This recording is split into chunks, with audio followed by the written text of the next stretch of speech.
this time, the state calls Officer Courtney to press the stand. All right, come on up.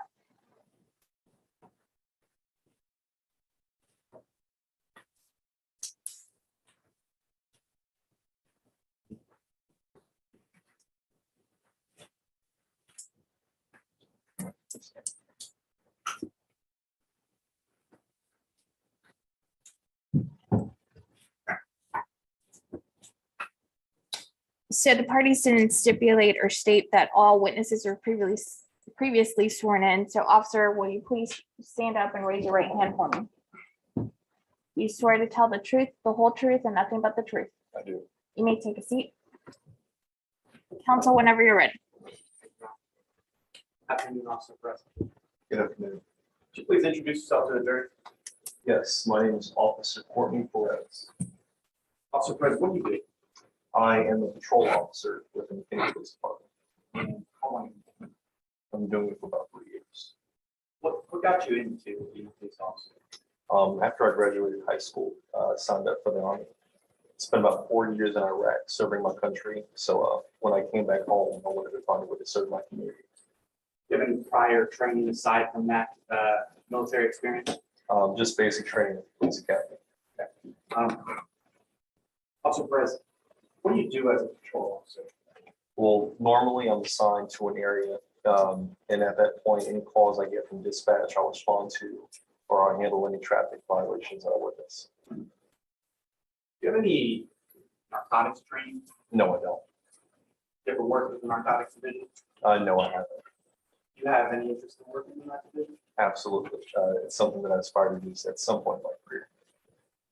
Officer President, I'd like to move to July 30th, 2020. Recall that day? Yes, I did receive a call from dispatch. Officer President, can you tell us a little bit about that call? Dispatch called. They said there was a child endangerment issue about kids being held against their will.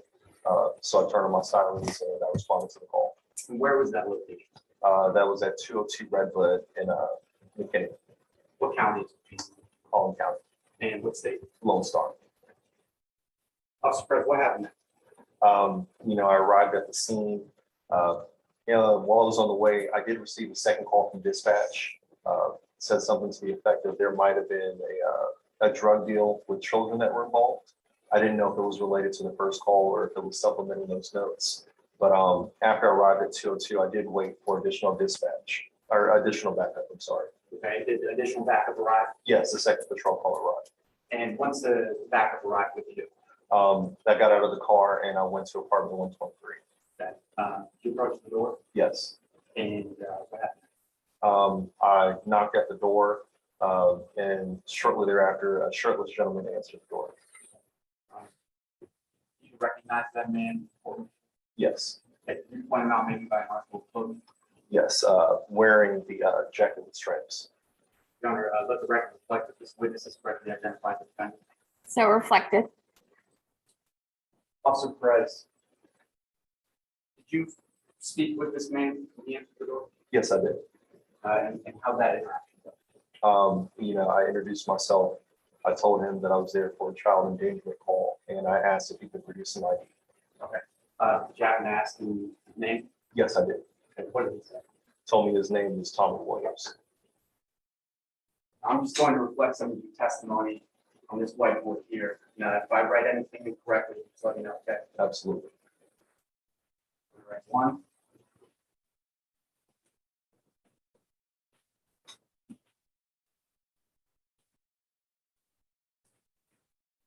Name.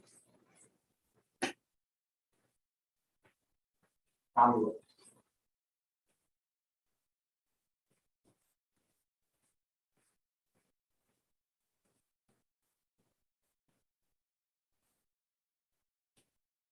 Officer President, you mentioned you asked him for ID. Did he provide any ID?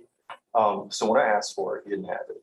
He actually took a couple of minutes and seemed a little nervous about it, but he did tell me that his ID was in the car. So we walked out to the parking lot to go get his ID. And did you find his ID? Yes, after searching the car for a little bit, he did find it and gave me his ID. And what was the name on that ID? That ID said Tommy Williams. All right, two. ID. Tommy Williams.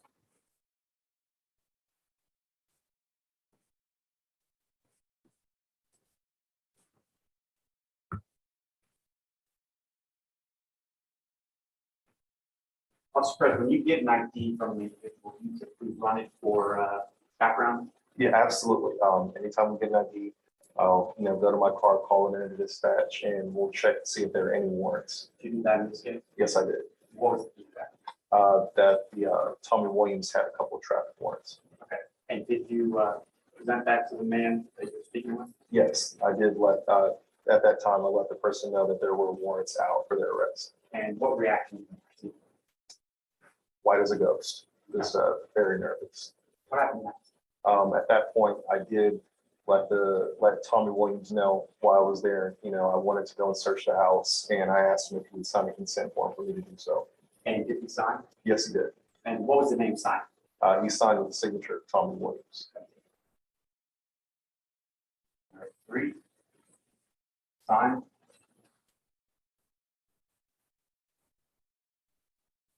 Tommy Williams.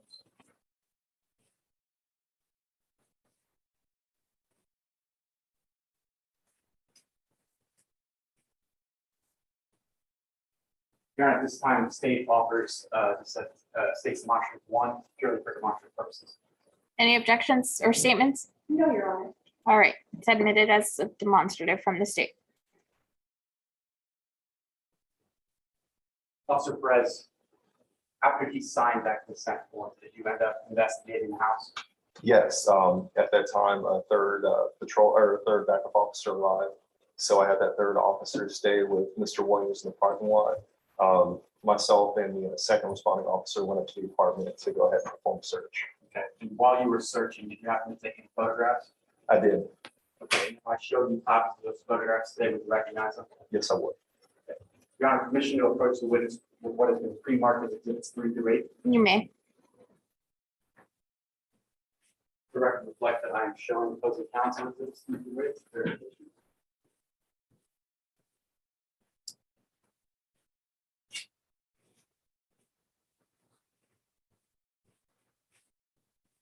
Your Honor, would you like a courtesy copy? I believe you already gave me one.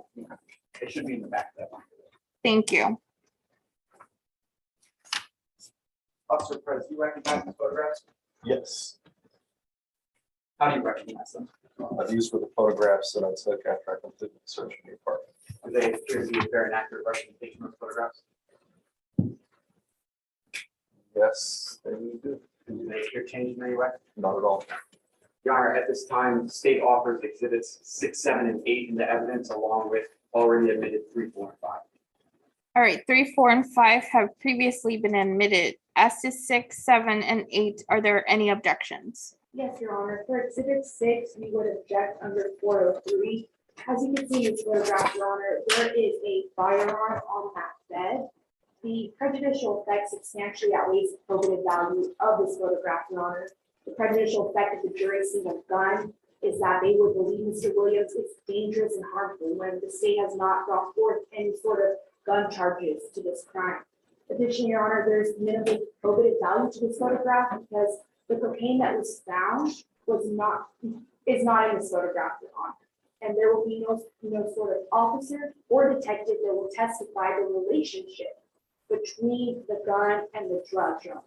The state will not provide any sort of evidence of how these two actually were related. Any response? Yes, Your Honor. Probative value lays on two different stands here.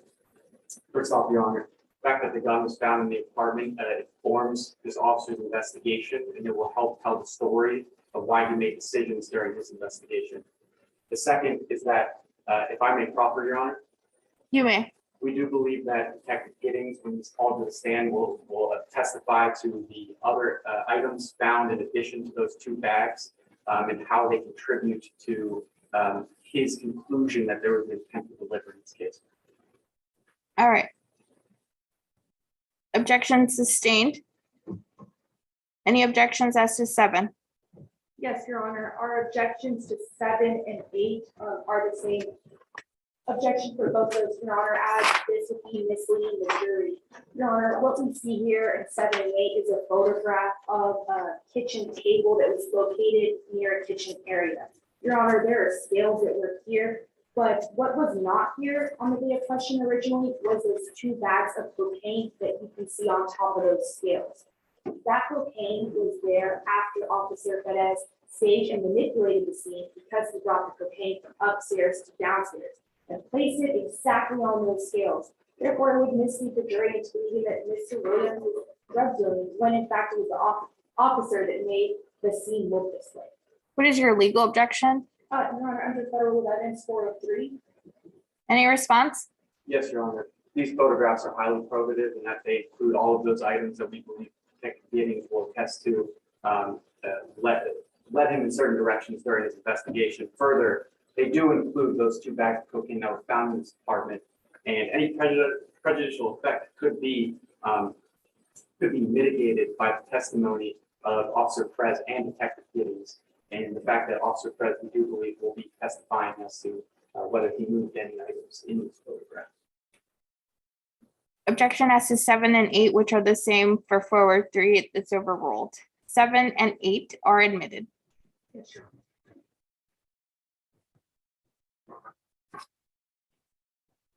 Honor. Reflect the findings publishing to the jury exhibits 3, 4, 5, 7, and 8.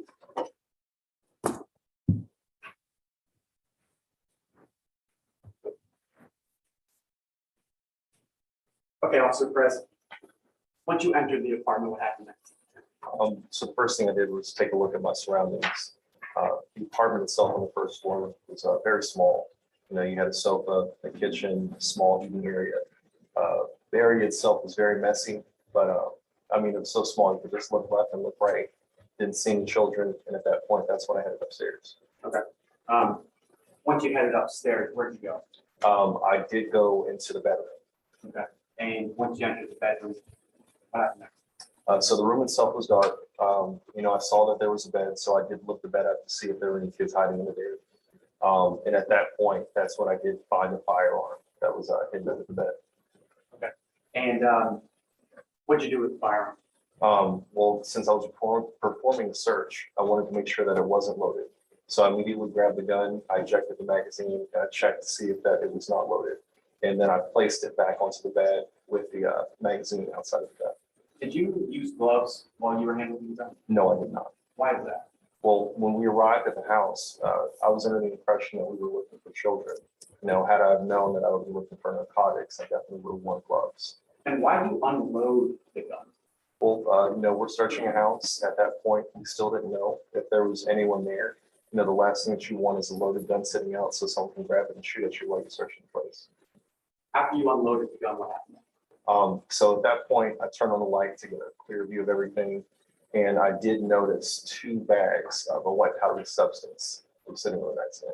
And did you take a photograph of those bags at the time? No, I didn't take the photograph at that time. And Officer Perez, was that proper protocol to not take photographs at that point? No, it wasn't. Then what should you have done? I should have left the bags there and I should have taken a picture as I found them. What did you do with those bags instead? I did grab those bags barehanded and I brought them downstairs. And why did you bring them downstairs? Well, I wanted to show the other officers, but when I was walking downstairs, I happened to turn my head and look at the kitchen table. That's when I found a lot more drug paraphernalia. So I did set those drugs down, or I'm sorry, those bags of the white powder substance on the kitchen table. What did you do with the bags when you got downstairs aside from placing them? Aside from placing them on the table, at that point, I told the other officer to stand guard and I went up to my car. Why did you go out to your car? Well, I needed to get a couple of things. I needed to get my camera so I could take pictures. I needed to get a field drug test kit. And I also needed to make a call to narcotics to let them know that come investigate the scene. Officer Perez, you mentioned that you went out to get your camera. Are these the photographs you took with that camera that you got from your car? Yes. Okay. What did you do aside from taking those pictures once you got back into the apartment? So as I said, I went to go retrieve that field test kit. So I took the white powdery substance, I put it inside, and then performed the test. It came back with the color purple, and that's indicative of cocaine. Okay. Do we have just take a photograph of those test results? No, I didn't. Okay. Officer Perez, you mentioned that you placed the bags on the table to take a photograph. Yes, I did take a photograph. Which photograph are we talking about? That would be, I guess, what you would call exhibits 7 and 8. The Your Honor, permission to display a demonstrative of one. You may.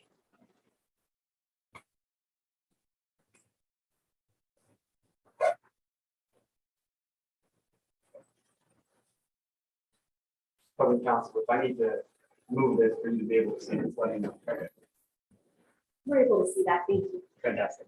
Officer Perez, this photograph you're talking about, Yes, that's one of the two. could you describe what we're looking at here? So you're looking at a couple of things. So if you look on top of the scale, there's one of the bags of the powdered substance, and there's a second one right next to it. But also, if you look underneath the bigger bag, you'll see a small green clump, and those are all small miniature bags. You'll also see a number of cut up straws, and you'll see a digital scale right next to it. Okay. Aside from these two bags that you mentioned here, did you place anything else on the table? No, I did not. Was anything else found upstairs? Other than the gun and the bags of coconut. Nothing else on this table? No. Officer President, I'd like to step back a little bit. Was this apartment a large one? No, it's pretty small. You describe it as you recall it. Like I said earlier, when I walked in, very small tight area. You have your kitchen, eating area, sofa right here. Very small. You can just look left or right and already see the entire first floor. And when you go upstairs, all you have is just a bathroom, a single bathroom, and a bedroom, and that's it. And was there a bathroom downstairs to your recollection? No, Officer Perez, these photographs that you took, did you see any kids' clothing in those photographs? no, See any kids' toys? No. See any women's clothing? No. Any makeup? no, Officer Perez, was there anybody else aside from the responding officers and the defendant in the apartment that day? no, And did the defendant ever tell you the truth about who he was that day? no. Any cross? Yes, Your Honor, may we have a brief moment to set up the courtroom? for You may. demonstrative? Sure.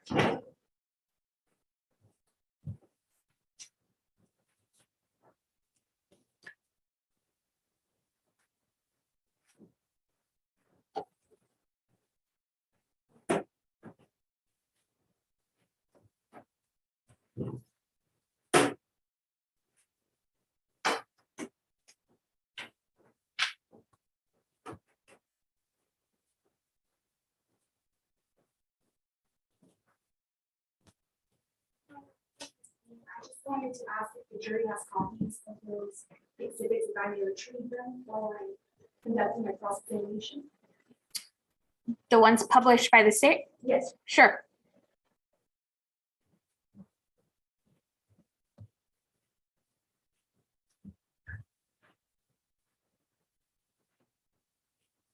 Good afternoon, Officer Perez. Good afternoon. I want to start by talking a little bit about your role within the county police department. You're a patrol officer. Yes, I am. One of your roles as a patrol officer is to give out traffic tickets. Yes, Another is to respond to any calls that could dispatch to. yes. You don't investigate scenes that involve narcotics. No, unless I run into it from a dispatch call. One of these reasons is because you're not trained to handle narcotics. Yes, I want to move into what happened on July 30th, 2020.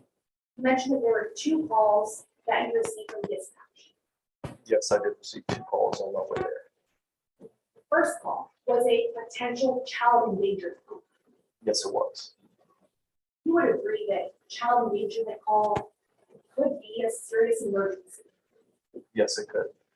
but this type of call could mean a child is being abused. Yes, that is a possibility. This could potentially mean that the child is being beaten up. It could be that. It could also maybe mean that a child is being killed. Unfortunately, that is also another possibility. You would agree that when you're investigating these types of calls, every second matters. I would say that the sooner we can get something done, the better the resolution of the outcome can be. But when you arrived at Department 123, the first thing you did was wait in in your patrol vehicle. Yes, I did wait for backup to arrive. And then eventually, you did go and knock on apartment 123. Yes, once the responding officer arrived, yes, I did go with my backup. When you knocked on that door, the first thing that you asked wasn't, are there any kids in here? No, I asked him for his name. You also asked him for his ID. Yes, I did. And Mr. Williams provided you with that. Yes, after we walked out to the parking lot. You decided to run it for warrants because that's police procedure. Absolutely, we need to know who we're dealing with. So he told you that ID was in his car. Yes, You followed him there. yes, That took a few minutes. yes, Then you ran that ID for warrants. yes, I did. And that took a few minutes. Yes, Eventually, that ID did come back with traffic ticket warrants. yes, it did. But you didn't arrest Mr. Williams for those warrants. No, I didn't. You told him that you wanted to search the apartment. Yeah, because the arrest would have taken time and we were there for kids. You were there for kids, so you asked him to search that apartment. Absolutely. You made it very clear to Mr. Williams that when you were going to enter that apartment, you were going to look around. Yes, I was. You made it very clear to Mr. Williams, when you entered that apartment, you were going to look upstairs and downstairs for those kids. Yes, I was. Mr. Williams agreed for you to conduct that search. Yes, Mr. Williams signed that consent form. yes, with the name Tommy Williams. So you entered that apartment after he consented. Yes, And on direct examination, you said you just looked left and right to see if there were any kids on the first floor. yeah, it was a pretty small place. But you didn't look in the kitchen area. Can you be a little more specific? Oh, yes, sorry, officer. You didn't look for those kids around in the kitchen area. Are you referencing like the cabinets? Yeah, cabinets, fridge, anything in there. No, I didn't check the cabinets or the fridge for the children. You also didn't look behind any of the furniture, like the couch. The couch was against the wall, so I didn't think they were hiding in the couch. You didn't look under that couch. for No, those I didn't kids. lift up the sofa. You looked left and right quickly, and then you went upstairs. Yes. That's when you turned on the lights. Oh, I walked in first and found the bed before I turned the lights on. Right, you flipped a mattress over. Yes, According to you, you thought a kid could fit in between a mattress and a box spring. kids like to hide under mattresses. Well, you would agree that kids could have been hiding under that couch then. It's a possibility. After you flipped the mattress and the box spring over to look for kids in between, you turned on the lights. Yes, And that's when you saw those 2 bags of cocaine on the nightstand. yes, that's when I saw that. You became excited when you saw it. Absolutely. I mean, I'm doing my job. This is what I signed up for. I want to talk a little bit about what happened after you saw the cocaine. But talk about police procedure and the state of demonstrative to reflect your testimony. I'm going to label this police procedure.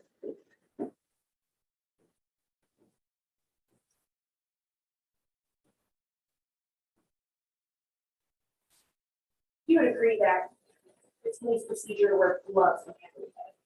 Yes, it is. Gloves.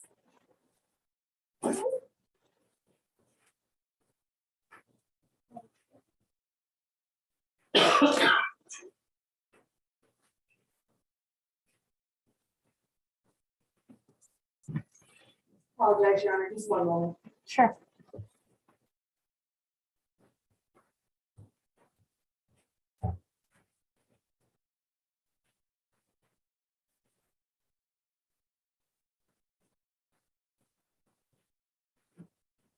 Put me on.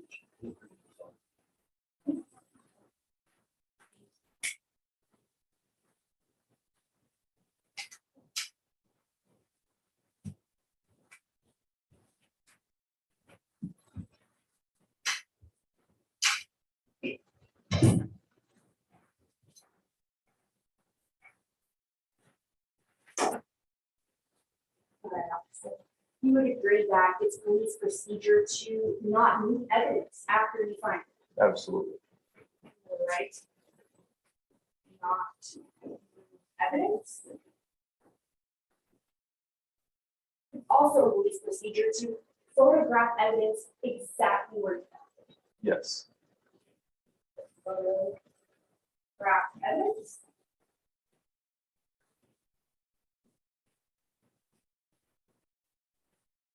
But that day, when you saw that cocaine, you became excited.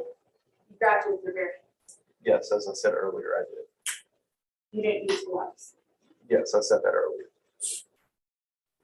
That's not gloves. You moved it downstairs. Yes, as I said earlier, I moved it downstairs.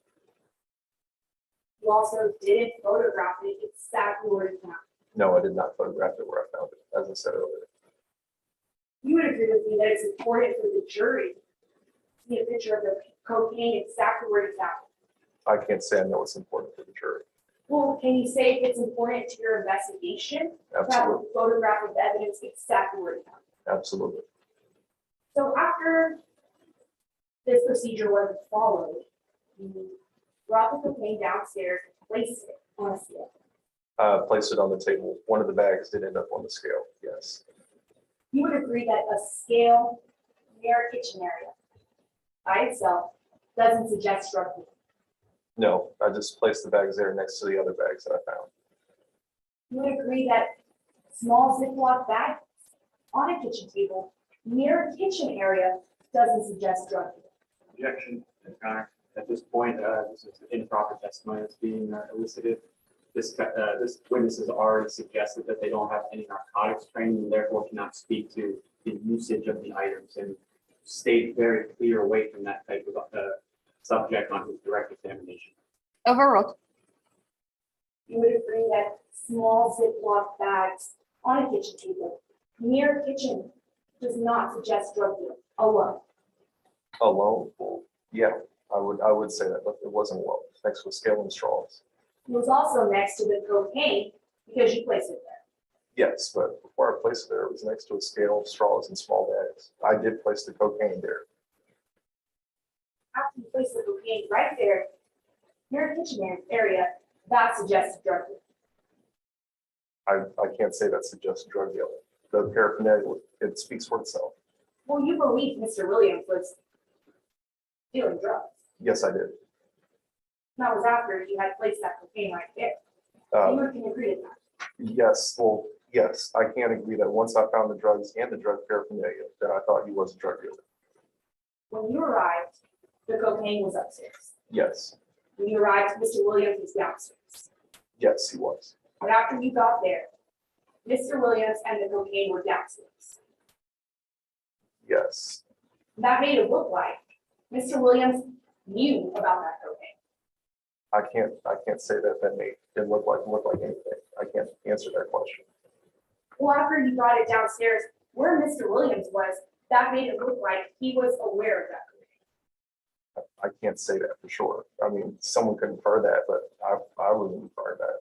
Well, officer, let me ask you a question. If somebody is downstairs and there's a gun upstairs, would someone automatically believe that they're aware of a gun that's upstairs? Objection, Your Honor. Speculation. Sustained. Officer, I want to move into what other investigation you conducted that day. You never called the crime scene unit. Can you be a little more specific? You never called the people that take fingerprints of evidence. No, I did not call them. One of the reasons is because you didn't want to wait for them. Yeah, that was a big reason. That's why I called Ash first. Well, you didn't call the narcotics until after you handled the evidence without gloves, moved it, and didn't photograph it. No, but I did move those drugs and call Ash all in about a 5-minute window. You also didn't arrest Mr. Williams that day. No, I called Ash, and that was going to be Ash's decision. You called Ash Giddings because you thought that giving the detective Mr. Williams could help your career one day. Well, I called him because that's standard procedure, as we've been talking about this entire time. Now, was I excited? And did I see a possibility of a promotion? Absolutely, but I still followed procedure to call Ash. It's like you said, I don't have narcotics training. He does. That was going to be his decision. We also felt, though, that by calling Ash, that could maybe help you move into the narcotics unit one day. Yes, I did think I was doing a good job and I would like to be promoted at one point. Who works for nothing? Officer, do you think not following these procedures is doing a good job? No, and I said that earlier. I definitely missed those steps. I tried to follow every single one other than those three. You don't care if Timmy Williams lived in that apartment. I don't understand the question.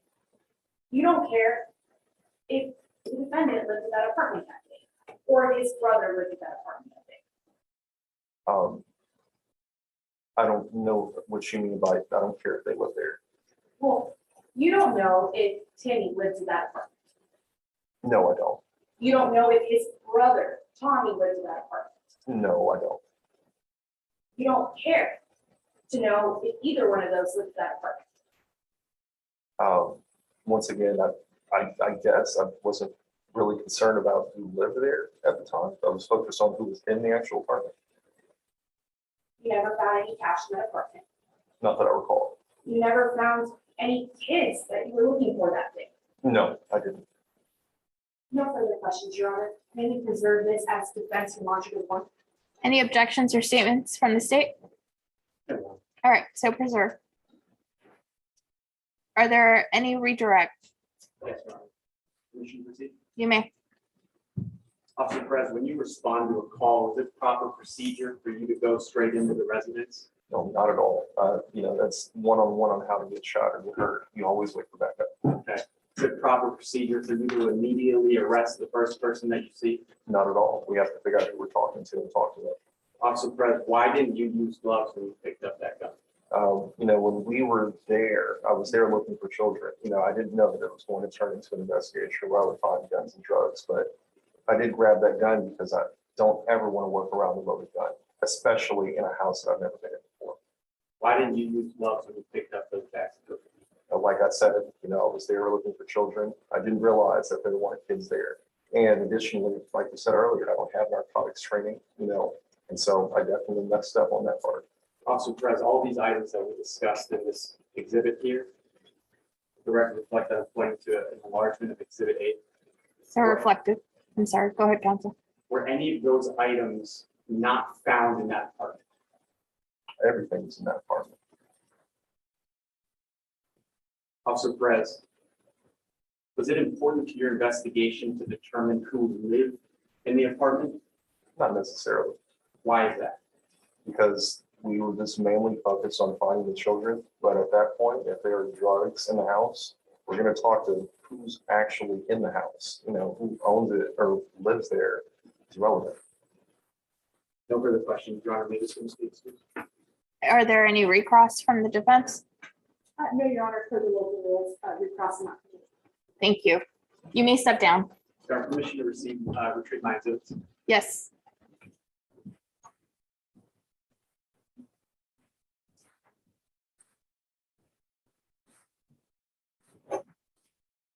Any other witnesses? Yes, Your Honor, at this time, the state calls Detective Ash Giddings to the stand. All right, Detective Giddings, come on up. And Your Honor, before I proceed with questioning, may I start you demonstrating the well? I'm sorry? Before I proceed with questioning, may I go and sit at my demonstrative in the well? Yes, Thank you, Your Honor. you may.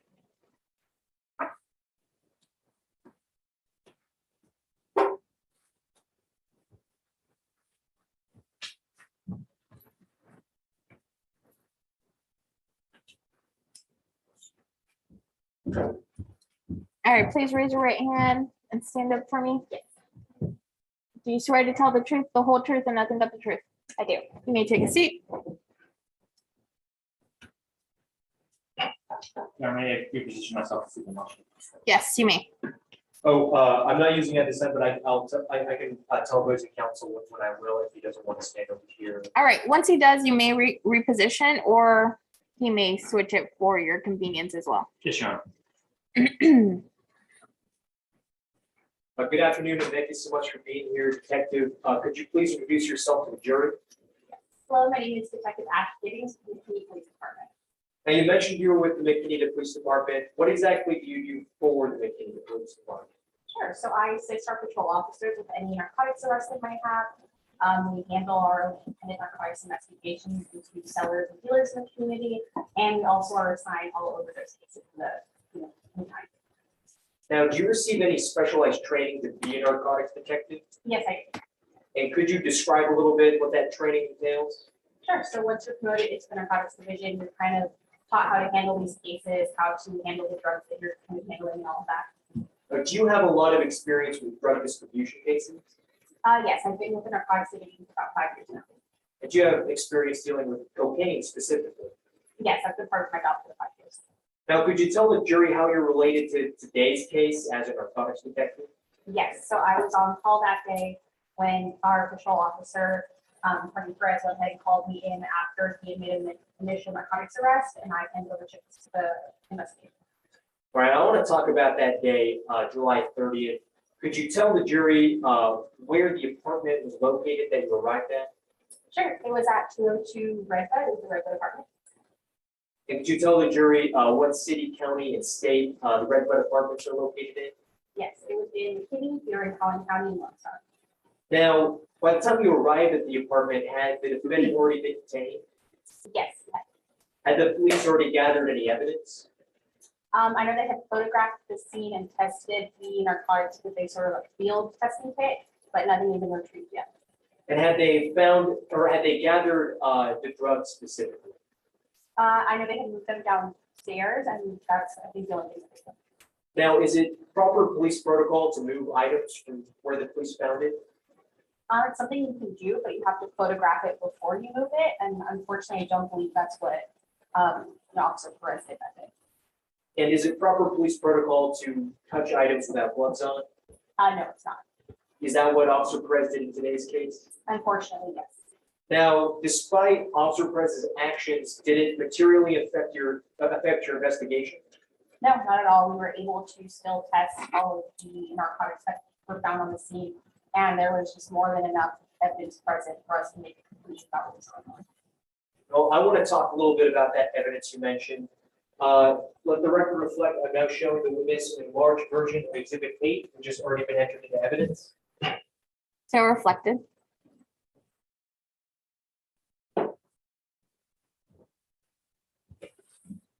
Detective, is this the evidence you were talking about before? Yes, it is. Could you just tell the jury what stands out to you about this image? Of course. So you see this larger clear bag in the middle that has some of that white powder that we found out was cocaine. And then underneath it, there is a scale and a smaller baggie that is full with that cocaine. Off to the left, you see additional, small blue baggies that the cocaine is in on top of the scale. And then off to the right, there are 2 straws with like spoons on the end, which are often used to consume cocaine. Well, I want to walk through each of those items one by one, starting with these baggies here. Could you tell the jury what the relevance is? Well, we've got this big baggie here and this smaller baggie there. Sure. So sort of taking all of this together in my, professional opinion, that, the contents of that smaller bag were being cut and placed into these tinier Ziplocs, typically for sale or distribution. I'll let the record reflect and putting a sticker next to the large baggie, sticker next to the smaller baggie. All right, you mentioned this scale. Could you tell the jury what this scale could be used for? Sure. So as you see with the small baggie on top of it, that's typically what's done to weigh how much cocaine you place into these smaller portions so that you know what you're selling and how much you're charging for it. Let the record reflect and putting a sticker by the scale.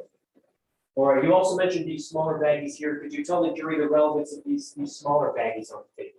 Yes, again, they're used to sort of cut up the larger bag because it's typically purchased in like large amount and you distribute, and then you put it in the small bags to be able to sell it to individuals. Let the record reflect and putting a sticker by the smaller bag. Now, detective, this bag here and these bags here, are these the same types of bag? Yes, they are.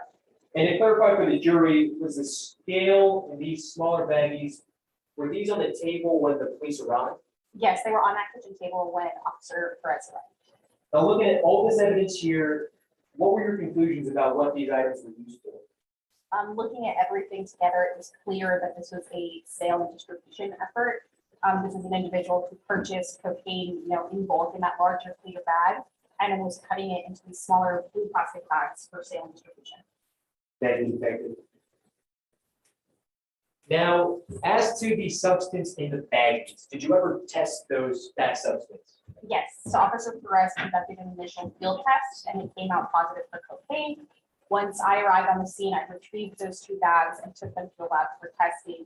And once those results came back, it was in fact confirmed that there was cocaine in there. Now, would you recognize these test results if I showed them to you today? Yes, I Your Honor, permission to approach the witness with what has been marked as Exhibit 1. You may. Let the record reflect I'm showing opposing counsel Exhibit 1 for verification purposes.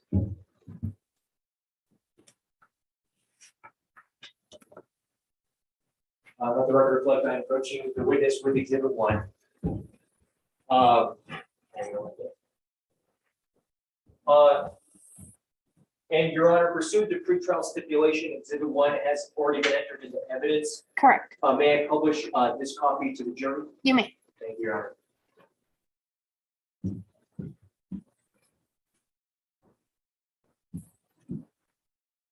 All right, now let's look at that lab report. What did the powdery substance test positive for? Sure, so you can see in this little like graph of the 2 different baggies, both tested positive for cocaine. And the amount listed on that lab report, is that between 1 and 4 grams of cocaine? Yes, it is. Thank you, Detective. All right, well, now I want to move on to your interactions with the defendant. Did you introduce yourself to the defendant that day? Yes, I did. And what did the defendant introduce himself as? He introduced himself as Tommy Williams. And now are you aware, was Tommy Williams the defendant's real name? No, it was not. Could you identify the defendant in the courtroom by an article of clothing? Yes, I could. All right, yeah, could you do that at the Sun Detective? Yes. Thank you. He is the individual sitting at the opposing table in the tan jacket. Let the record reflect Detective Giddings has correctly identified the defendant. So reflected. Now, did you transport the defendant to the police station? Yes, I did. Did the defendant ask you anything while you were on the way to the police station? Yes, he did. And what did the defendant ask you? He was asking how he could get out of this. He kept repeating it. I didn't really pay attention. I was trying to ignore him, but he kept saying it. And then ultimately I let him know, like, hey, sometimes we, if it's small enough offense, we'll work it off. And I asked him if he could, set up some, I guess, sting buys for individuals. He told me that he only knew one person. Oh, Detective, I can just stop you right there. Oh, Your Honor, we won't get further into the conversation. Okay. All right, now you mentioned that the defendant asked you, is there any way to get out of this? At any point during that car ride, did he tell you his true identity? No, he's not. All right, now moving on to the police station, did the department test the defendant's fingerprints? Yes, they did. And what did the fingerprints come back? What was the name that was connected to the fingerprints? So after they did a fingerprint scan, they found the individual was actually Timmy Williams. And was this the point when you realized the defendant had been giving you a false name? Yes, it was. Did you confront the defendant with this fingerprint evidence? Yes, I did. I went and spoke with him afterwards and said, I know that you're lying. Let me know your real name. I said, you're Timmy Williams, and he just nodded in confirmation. At any point before this, did he indicate to you that his real name wasn't Tommy Williams? No, he did not. All right, well, I want to step back a little bit, Detective. That apartment the defendant was found in, was it a big apartment? No, it was relatively small.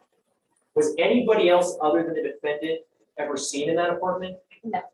As far as you were aware, did anything stop the defendant from going upstairs in the apartment? Were there any locked doors or anything like that? No, none at all.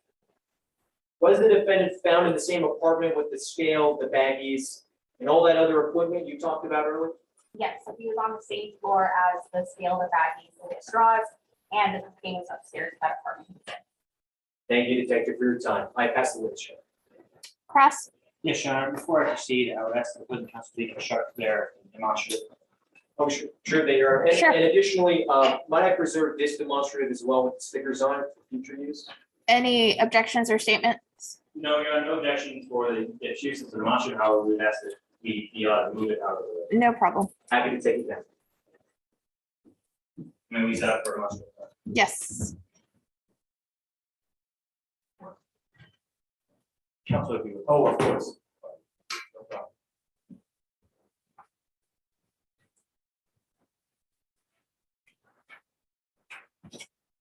problem. Opposing counsel, is it okay if I just turn it over? Yes, like that's that? fine. Thank you. All right.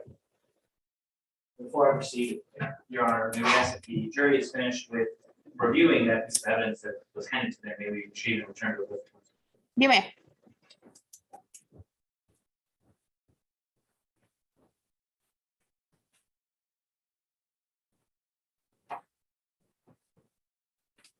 Afternoon, Detective. Let's ask you a few questions, okay? And you've been a police officer for some time, right? Yes, it's correct. You've been a detective for some time. You'd agree with me that it's important to follow police procedure, right? Yeah, absolutely. Why is it important to follow procedure? Just make sure that the investigation is more thorough, that all the information involved is accurate, things like that. But then on the flip side, if procedure is not followed, the information could be less accurate. Is that fair to say? It could be that. You mentioned that police in this case made a few mistakes, right? Yes, it is. They didn't follow all of the procedures. Yes, it's correct. You agree with me that wearing gloves is important for police procedure? Yes, it is. Why is it important to wear gloves? Typically, we ask officers to wear gloves so that if we're fingerprinting something, like a weapon or something that might have been touched, that those fingerprints are kind of kept down. So if you're not wearing gloves, the fingerprints could not be. Yeah. And you agree with me that that would inhibit the reliability of that evidence. Yeah, if we were seeking to sort of fingerprint something, it would have.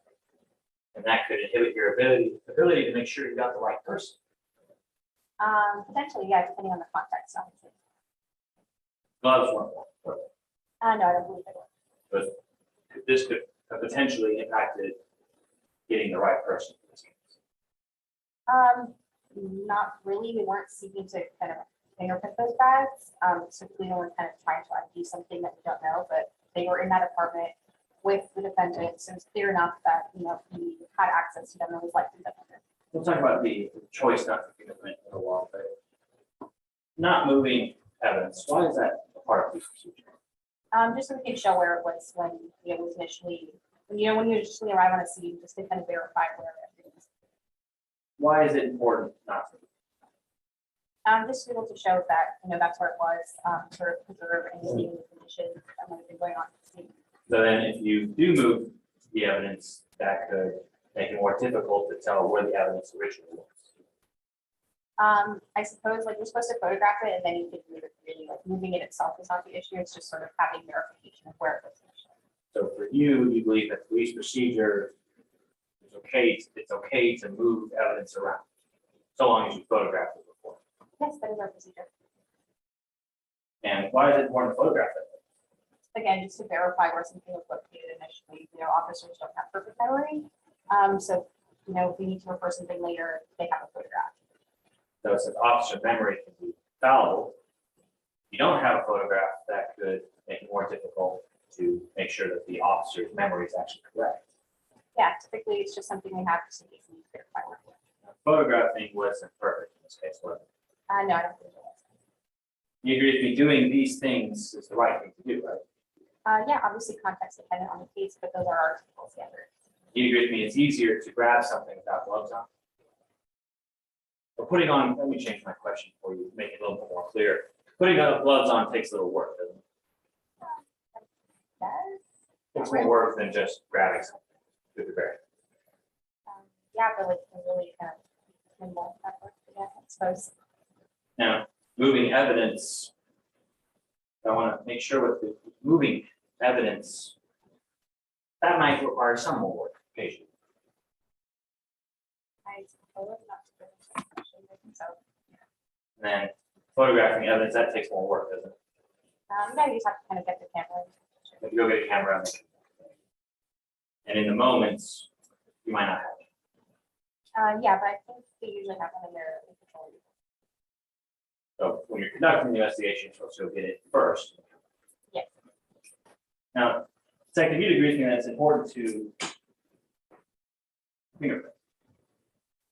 Yeah, it's like, depending on the case again, everything's very case dependent. Why is it important to fingerprint? Typically we can't connect an item to an individual, that's when you do fingerprinting to sort of verify that connection. So if you don't have fingerprinting, it can be harder to verify that connection. Again, depending on the case. But it's possible that that could be what it. Yeah, potentially again, depending on the case. And you mentioned earlier that Officer Perez moved some evidence Yes, move those 2 bags of cocaine downstairs. and placed them on the street. Yeah, he puts them on the table. Detective, how would you define staging the scene? Uh, You walked into a crime scene, and an officer walked up to you and says, "Detective, I staged this scene." What would that indicate? Just that he might have moved some things around. You might have moved some things around. So if I get the question. Objection, speculation, may I be heard, Your Honor? Sustained. Sure. Now, Detective, I want to talk about some of the evidence that you reviewed. You talked about exhibit 8 on direct stash, right? Yes, I did.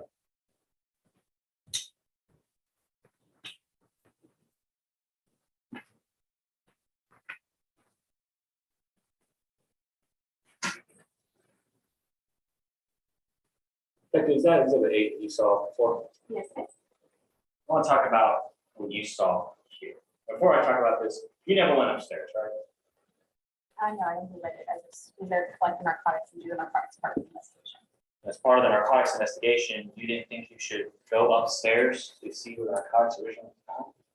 I know that Officer Perez took a photograph of where they were located initially. And, I got the debrief from him, because he was the initial responding officer. I was sort of focused on the narcotic part of it. But you still didn't think you needed to go up and check for any other evidence involving narcotics upstairs where the drugs were originally found? No, again, I have the photograph by Officer Perez, and he had done a pretty thorough job and let me know what was going on. At the time, did you have that photograph? No, he let me know he took it. He told you that he took the photograph, but at the time, you didn't go upstairs to check what Officer Perez. Objection, asked and answered. Overruled. But at the time, you didn't actually have that photograph from Officer Perez. No, but he told me that he had taken a photograph of the upstairs. And you still chose at that moment not to go check it upstairs. Again, I had been debriefed on the situation and I only handled the narcotics aspect. Detective, I want to talk to you about this exhibit now. These are the 2 bags of cocaine that Officer Perez placed there, right? Yes. Now, there's space over here in the corner, Yeah, I suppose so. a space over here on the side. I suppose so. And then the other side of the table, there was some space over there. If I recall correctly. Yes. But Officer Perez placed those bags of cocaine next to the straws. Yeah, Placed those bags of cocaine next to the blue bags. yeah, I suppose so. And placed the bag of cocaine on the scale. Yeah, I suppose so. Now, you didn't check those bags for fingerprints, did you? No. Talk about this scale here. You didn't check that scale for fingerprints, did you? No, didn't feel the need to. And you mentioned that scales could be used for weighing out cocaine. Yes. You didn't check that scale for cocaine residue, did you? No, I didn't feel the need to, because there was, almost 3 ounces of cocaine already there. They weren't originally there, were I mean, they were in the apartment. they? Just in the apartment. Yes. I want to talk about these 2 straws here, Detective. You see them? Yes, I did. You didn't check those for fingerprints. No, I didn't feel the need to. You didn't check those for cocaine residue. No, again, there's pure cocaine in front of me in a bag. There's really no need to check the residue. Pure cocaine in front of you that Officer Perez put there for. Yes, I mean, it was in the apartment. It was in the apartment in a different room, Yes, but it's still the same home. different floor. Yes, but it's still the same home. Detective, can you tell us what that is there? No, I'm not sure what that is. Detective, you were the only narcotics detective that arrived there, right? Yes. And this is right next to all that other evidence that was found. Yes, correct. But you still don't know what that is? I can't really tell what it is. I guess it's fair to say you didn't check that for fingerprints. No, and why would I don't think I need to check everything in the home, yeah? Didn't check that for cocaine residue. Objection, relevance, may I be heard, Your Honor? Sure. This item, as Detective Giddings has already stated, was not identified as an item that could contribute to intent to distribute. As a result, asking whether or not she fingerprinted every single thing on the table in the apartment is not relative, it is cumulative, and it doesn't go towards any fact in this case. Overruled. I guess it's fair to say you did fingerprint that. I don't know what it is, honestly. So no, if it wasn't related, I wouldn't have fingerprinted it even if I had the need to. She didn't try and find out. No, it doesn't look like something that's, you know, in my 5 years experience might be drug trafficking or anything like that, so no. In your 5 years of experience, you say that? Yes. Ask you about these baggies there. You see those? Yes, I do. Now, how many baggies would you say there are? A fair amount.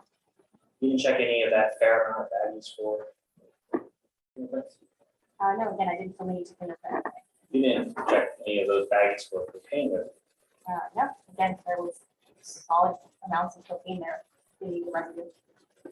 Detective, you keep mentioning that you didn't feel a need to check for fingerprints. Let me ask you this.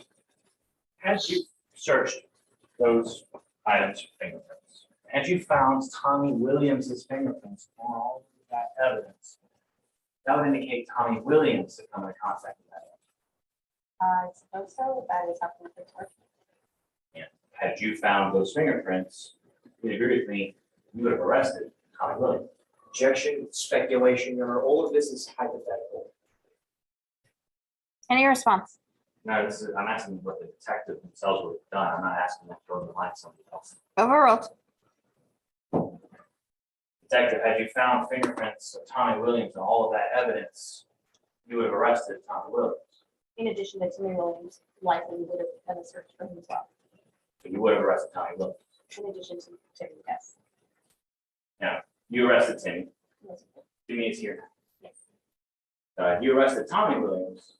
Tommy Williams might be in this chair. Potentially, Had you searched all those items for fingerprints and Timmy's fingerprints were on them, that would indicate that Timmy Williams never touched any of that evidence. potentially, But only Tommy Williams' fingerprints been found on that evidence. Tommy Williams would be sitting there, so he didn't. Objection, ask an answer.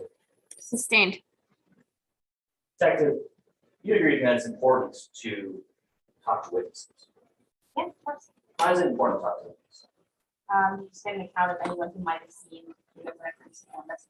And that could help with the investigation. Yeah, depending on the context.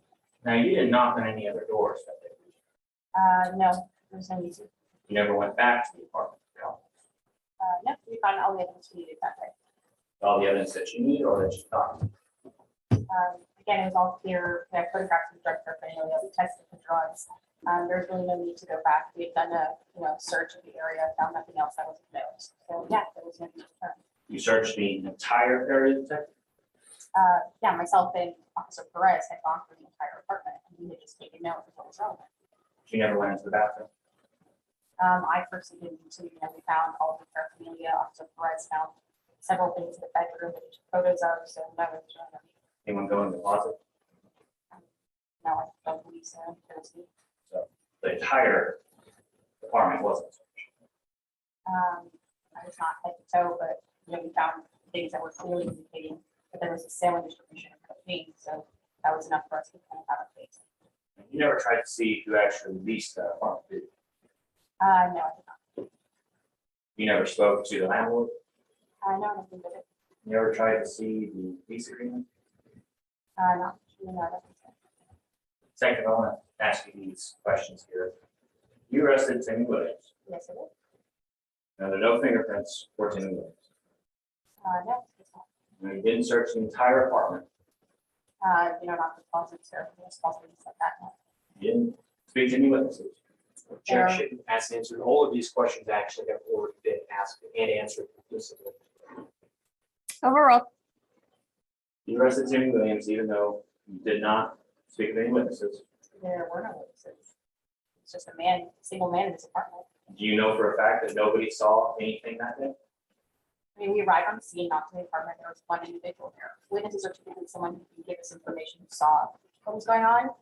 If Mr. Williams was the only person there, then there were no witnesses. Detective, can you tell us how you know if somebody didn't see something, if you never spoke to people around? We were just handling the immediate case. The presence of this cocaine, the presence of this paraphernalia, and the presence of Mr. Williams. Again, we're not, seeking witnesses to like a car accident or transaction or anything like that. So there were no witnesses. You're not seeking witnesses for a transaction? The paraphernalia kind of establishes a lot of that transaction. So without speaking to the witnesses, still arrested Timmy, and without speaking to the landlord, Still arrested? Yeah, because he was in this apartment with all of these drugs. And they're dealing. You never tried to get in contact with Tommy Williams? No, we didn't know it existed until we found out that Mr. Williams was lying to us the entire time. You didn't know Tommy Williams existed? Not until we found out that, Tommy Williams was actually the assumed identity of the people. Your Honor, may I reapproach? If I. You want to approach the bench? To be heard, Your Honor, to reconsider a pretrial order. Okay, we can constructively approach. Let the record reflect that the jury is being excused to discuss an issue as to motion and limine, I assume, counsel? Yes, Your Honor. All right, go ahead. Your Honor, it's our understanding that the motion in limine to keep Tommy Williams' criminal record was granted. We would like to go into this criminal record briefly to question the witness as to their investigation, show that they were aware of who Tommy Williams was, that they had a criminal record, and they still failed to carry out further investigation. Any response? Yes, Your Honor. Even now, during the questioning of Detective Giddings, opposing counsel has not laid any foundation to have this would-be propensity evidence in violation of Rule 404, or how a person who was not on trial today and who was not able to be called as a witness, who was never questioned by Detective Giddings because they could not be found, and it was simply just the assumed identity of Timmy Williams is relevant and wouldn't be used simply for propensity reasons. Would you like to reply? Yes, Your Honor. Firstly, I would like to clarify that the detective chose not to question Timmy Williams on their own, regardless of the difficulties of finding Tommy Williams, contrary to what opposing counsel is claiming right now. We're not offering a propensity to say that because Tommy did something in the past, he's doing it now. We're simply questioning the witness's knowledge to say they knew about Tommy Williams, they knew that they had done something. And so instead of checking that potential lead, the potential other suspect, they instead ignored evidence and went instead for Timmy Williams. Okay, your request is denied. Yes, Your Honor. All right, let the jury come back in. Go ahead. You ever tried to get in contact with Jennfier? No, I don't think so. You don't believe so? No, I don't. Like I was handling Timmy and the drugs that he was with in the subsequent investigation there. But you never tried to contact them? No, I didn't really. Had you found out that Jennfier Williams lived at that apartment, would you consider that part of the case? We would have potentially called them to ask questions and I can't speculate that. Other questions, John? That's it. Any redirect? Yes, Your Honor, briefly. Yes, sir.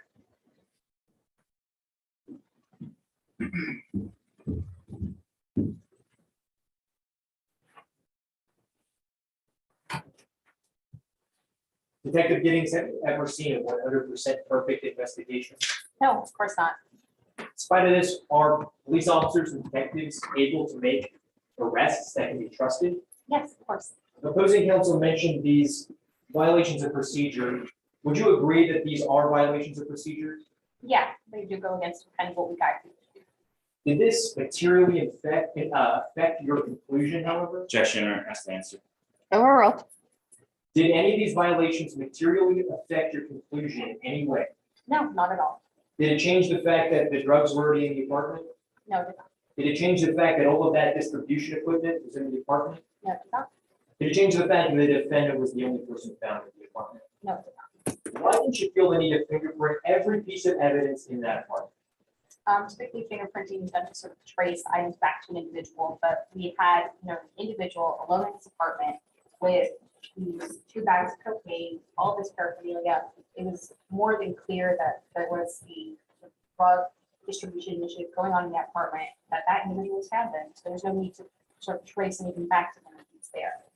Thank you so much for your time, Detective. Your Honor, I have no further questions for this witness. May she step down? You may.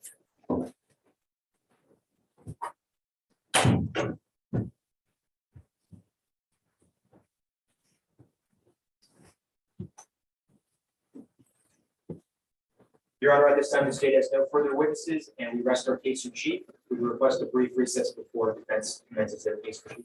All right, sounds great. I'll take recess. Everybody back on the record at 4:15. Thank you, Your Honor.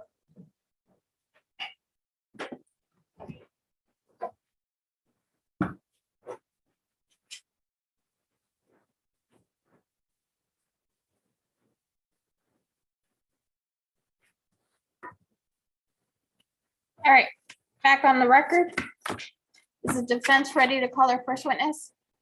Your Honor, before the jury is back, defense does have a good trial motion. May we be heard? Is your timekeeper back? No. But this isn't time. so- Oh, all right. Yes, go ahead. Your Honor, defense raises a Rule 29 motion under Federal Rule of Criminal Procedure. We move for a judgment of acquittal. Even looking at the evidence in light most favorable to the non-moving party, that being the state, a rational jury could not find beyond a reasonable doubt that Mr. Williams intentionally or knowingly possessed that cocaine with the intent to deliver. Your Honor, there has been no establishment of actual knowledge with the intent to deliver. There's been no awareness that Mr. Williams actually even knew about the cocaine. What has been established so far is that the cocaine was upstairs while Mr. Williams was downstairs. Additionally, Your Honor, there has been no establishment that there was actual intent to deliver. There is no conscious objective. Rather, what we heard today, Your Honor, is that the officer on scene manipulated the scene to make it look like delivery was going on. Your Honor, we ask that for these reasons, our motion be granted. Any response? Yes, Your Honor. As to the defense's assertion that we have not established possession, we have brought forward the responding police officer who testified that the defendant was the only person found in the apartment, had freedom of movement within this 750 square foot apartment, that the drugs were found in the upstairs bedroom, and that the defendant at no point denied owning the drugs, seeing the drugs, or living in the apartment. Additionally, Detective Giddings, to the point of intent, came forward and testified that she found a scale, baggies, tested the baggies of cocaine, which tested positive for between 1 and 4 grams, and essentially found every single item needed for a distribution operation. We do not need to establish an actual transaction, just that there was an intent to deliver, just the same way as we don't need to establish actual knowledge, but constructive knowledge. The standard for the defense's motion is that no reasonable juror would find in the state's favor in a light most favorable to the state. And in light of the evidence today, the testimony we heard from the officers, we believe that we have established beyond a reasonable doubt both the prongs of possession and intent to deliver. And we ask the defense's motion be denied. Anything further from the defense? Yes, Your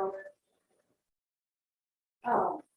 The knowledge, as the opposing counsel stated, does not have to be constructive or actual. There does have to be an awareness. Or rather, the intention itself is the one that needs to be actual constructive. Neither of these elements have been proven today, Your Honor, and we ask that our motion be granted because the reasonable jury cannot find beyond reasonable doubt that Mr. Williams is guilty of this charge. All right, defense's request is denied. You ready for your first witness? Yes, Your Honor, the defense calls Mr. Tim Williams to the stand. Come on up, Mr. Williams.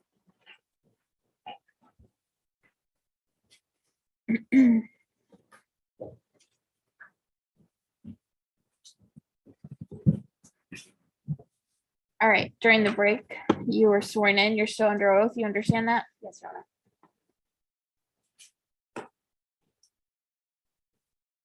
Good afternoon, Mr. Williams. Good afternoon. I want the jury to get to know you a little bit better. Can you tell us why you're here today? I want to tell my story. What were you doing for a living before this incident occurred?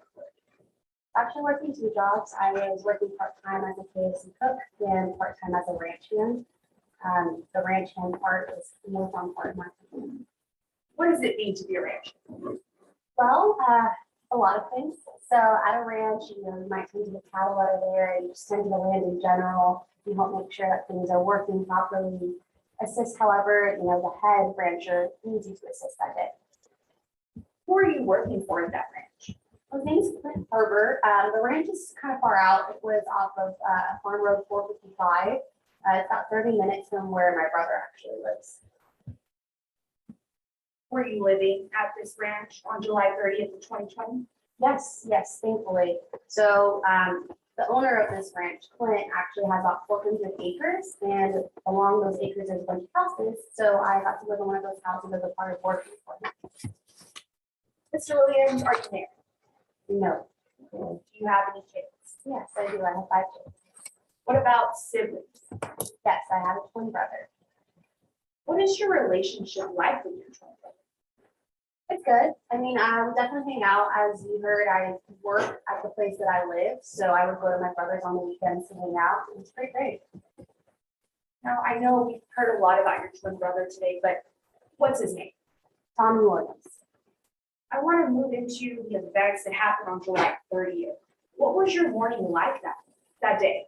Well, I woke up, I headed to my brother's, I drove the 30 minutes in, and when I got there, my brother and his wife Jennfier were actually headed out.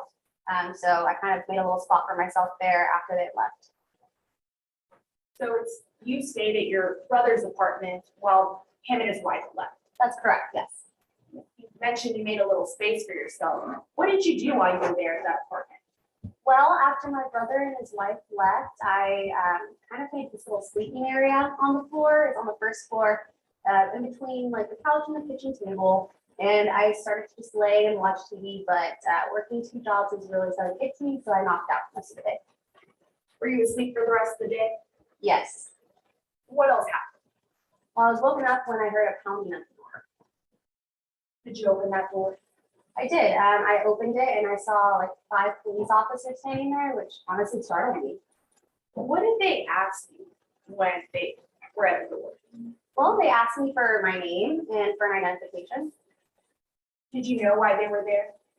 Yes, one of the officers actually told me that they were there for like a child endangerment case, or trying to see if kids were in danger, basically. At that point, did any officer ask you if there were kids inside that apartment? No, never actually. Did any officer ask you if you lived there? No, not once throughout that entire day. What did you give those officers when they asked for your ID? I actually ended up giving my brother's ID, Tommy's ID. Ms. Williams, tell us why you gave your brother's ID. Looking back, I was scared whenever the cops got there and there was 5 of them at the door. Why were you scared? I was actually in violation of my probation. I couldn't afford to pay the court fees anymore, the probation fees. So because I was in violation, I immediately when I opened the door, I thought that they were there to look for me. That was my brother's place. So that's why I actually had Tommy's ID. I started having Tommy's ID around March of 2020 for that very reason, because I didn't want to get in trouble. What were you on probation for, Mr. Williams? I had stolen some gear. So after you give the officer your brother's ID, what happened after that? Well, after I gave him the ID, we ran it through the system, and Tommy's name came up with 2 warrants for his arrest for some traffic violations. What did the officers tell you at that point? Well, they told me they could basically offer me a deal if I let them search the Objection, apartment. you're saying the statements of the officers. Sustained. What did the officers provide you with? An informed consent piece of paper that I could sign. Did you sign that form? Yes, I did. Well, I signed it with my brother's name, Tommy Williams. When you signed that consent search form, were you aware that the officers were going to look all around the apartment for those kids? Yeah, I mean, I assumed it was a consent to search an apartment form. Were you aware when you signed that form then that they were going to look upstairs and downstairs of that apartment? Yeah, that was absolutely my understanding. Can you tell us what you saw after the officers entered that apartment? Well, I was actually kept downstairs with another officer, and I saw Officer Perez, who spoke earlier, look around real quick and then head straight upstairs. What did you see after that? Well, I didn't see much. I was downstairs the entire time, like I said. So the next thing that I saw was Officer Perez coming back downstairs. We heard about some cocaine today. Was that cocaine yours? No, absolutely not. I wouldn't have consented to a search of the apartment if I knew it was there. Did you have keys to that apartment? No, I didn't. Was that apartment, were you leasing it? No, my brother was leasing it. Did you ever sign a lease agreement for that apartment? No, again, I lived at my boss's house, or one of the houses on his ranch. I didn't need to live there. Did anyone ever ask you if that cocaine was yours? No, not once, actually. Who was living at apartment 123 on July 30th, 2020? my brother Tommy Williams and his wife Jennfier Williams. No further questions, Your Honor. We pass the witness. From the state, Yes, Your Honor, before I proceed with cross-examination, they instructed demonstrative in the law. you may. Thank you.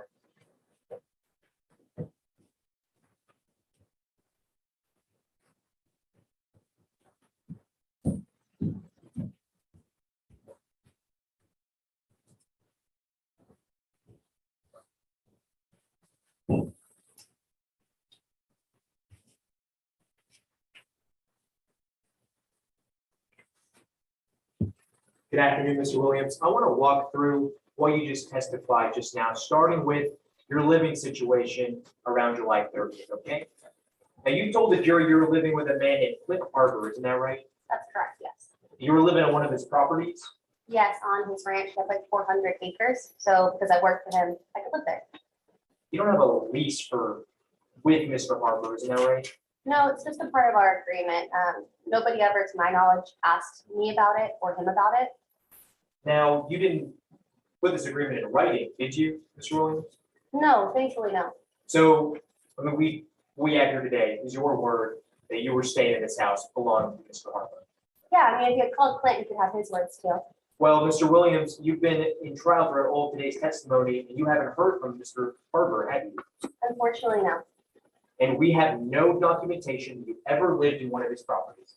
I don't know what you looked into, but I didn't bring any Mr. documentation. Williams, is that a yes to my question?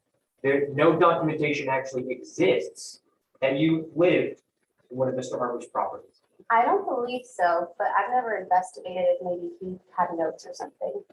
All right, now, I want to talk a little bit about what happened when the police arrived at the apartment, okay? Okay. Now, you testified that the police went upstairs, right?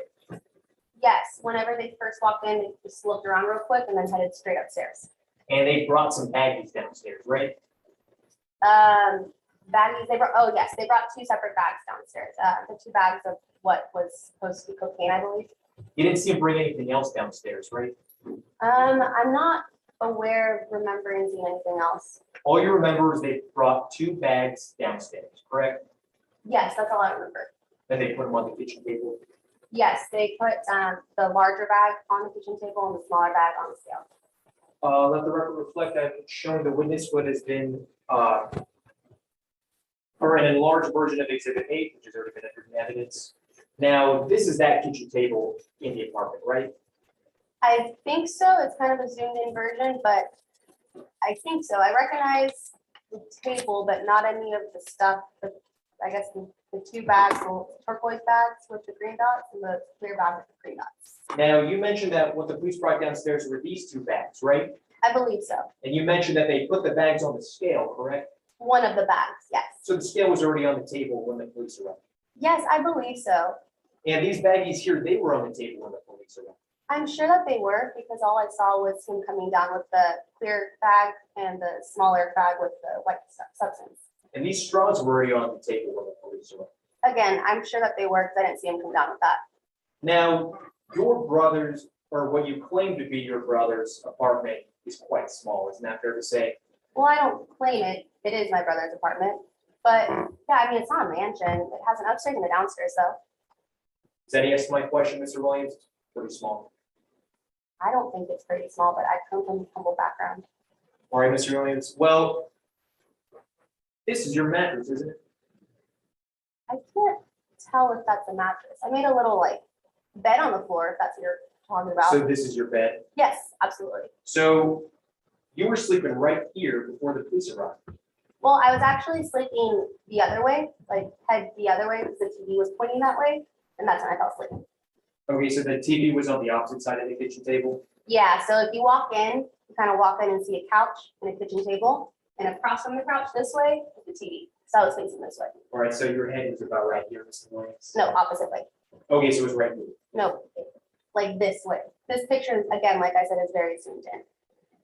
Nevertheless, you were sleeping right next to the kitchen table, right, Mr. Williams? Yeah, for sure. Okay, so you were sleeping right next to the table where the baggies and the scale were on. Definitely. Now, Mr. Williams, you have been convicted of drug possession in the past, isn't that true? Objection, Your Honor. Name the heard outside the presence of the jury. Let the record reflect the jury has been excused. Your Honor, we understand that your previous ruling during motions in limine was that this conviction can come in, conviction number 3. But Your Honor, we object as this is being used for propensity purposes. This witness has not established, or there's been no establishment that she lacked knowledge of what a drug was or anything like that. And that's what opposing counsel said they were going to be using it for knowledge and intent. That has not been established. Your Honor, I'm laying the foundation for that knowledge and intent at this time. All right, short leash, counsel. Yes, Your Honor. You have been convicted of drug possession in the past, isn't that true? Yes, narcotics, 2006. And you were also convicted of delivery of drugs, isn't that true? No, it's not. You have not been convicted of delivery of drugs in 2006? That's correct. Intent to deliver. Never Okay, so you were delivered. convicted of intent to deliver drugs in 2006. That's correct.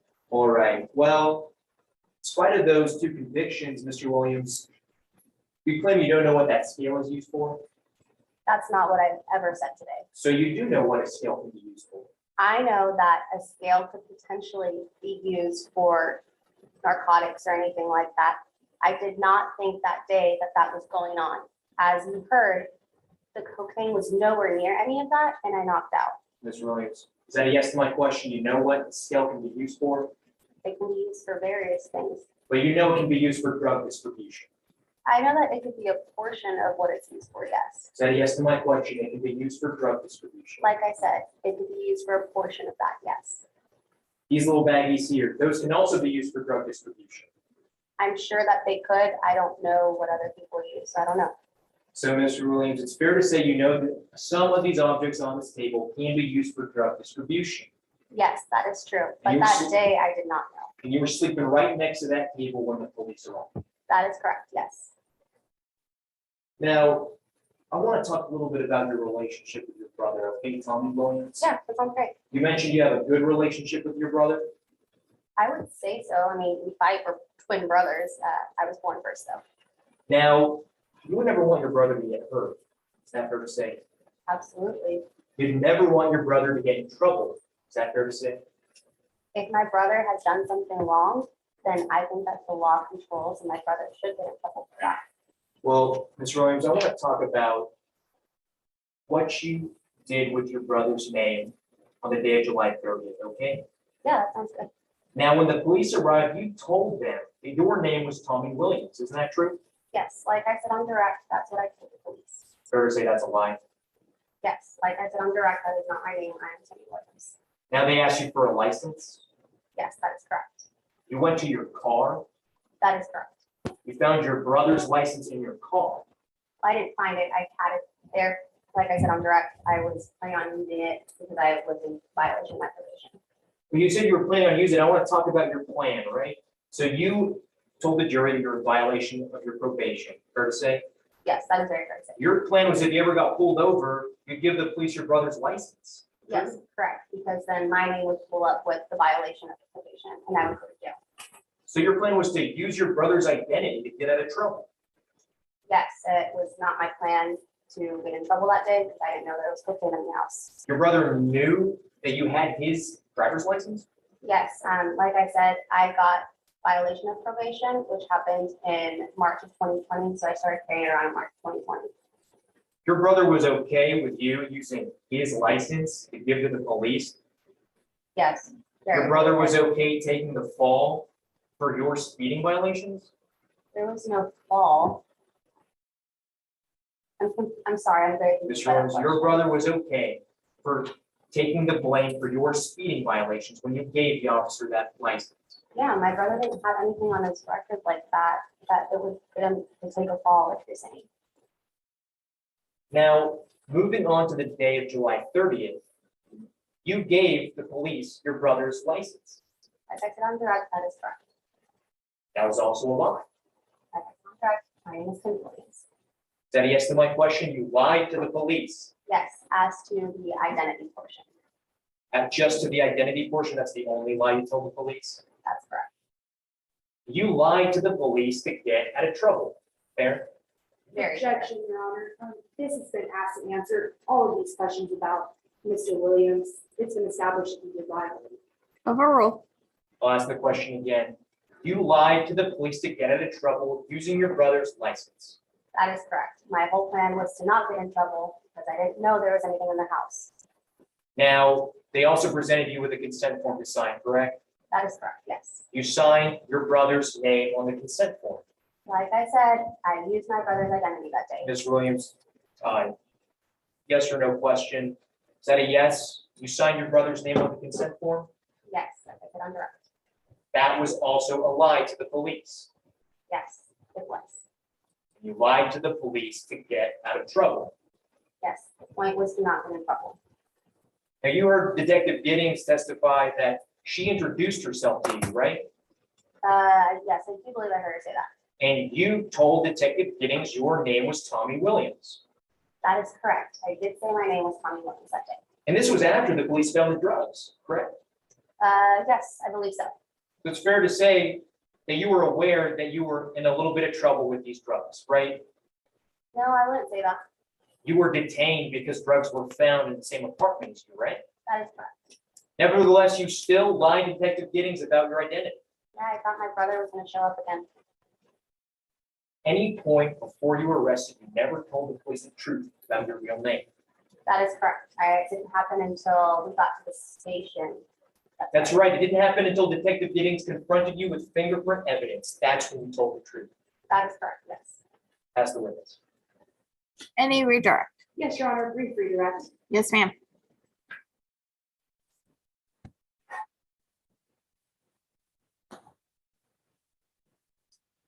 Mr. Williams, opposing counsel mentioned that you had a prior conviction. What was the date of this conviction? It was 2006, 16 years ago. Would it be fair to say that was a long time ago? Yes, and I did my time for that. My understanding of the justice system is that when you do your time, you're not supposed to be held accountable for that anymore. You already paid your time. Who was leasing apartment 123, July 30th, 2020? It was my brother, Tommy Williams, and his wife, Jennifer Williams. Were you living at that apartment? No, I was not. I was living at my boss's house at his ranch. What were you doing at that apartment that day? I went there to hang out on the weekends. I was off from work. I was planning on hanging out with my brother, but they went to go see their kids. And so I ended up taking a nap. I worked 2 jobs. I'm tired. Was any of that scales and small baggies yours? No, it was not. No further questions, Your Honor. May this witness be excused? Yes, you may step down, sir. Does the defense have another witness? Yes, Sharon, the defense calls Jean Respolis. All right, come on up. Before I proceed, Your Honor, may I sit up below? You may.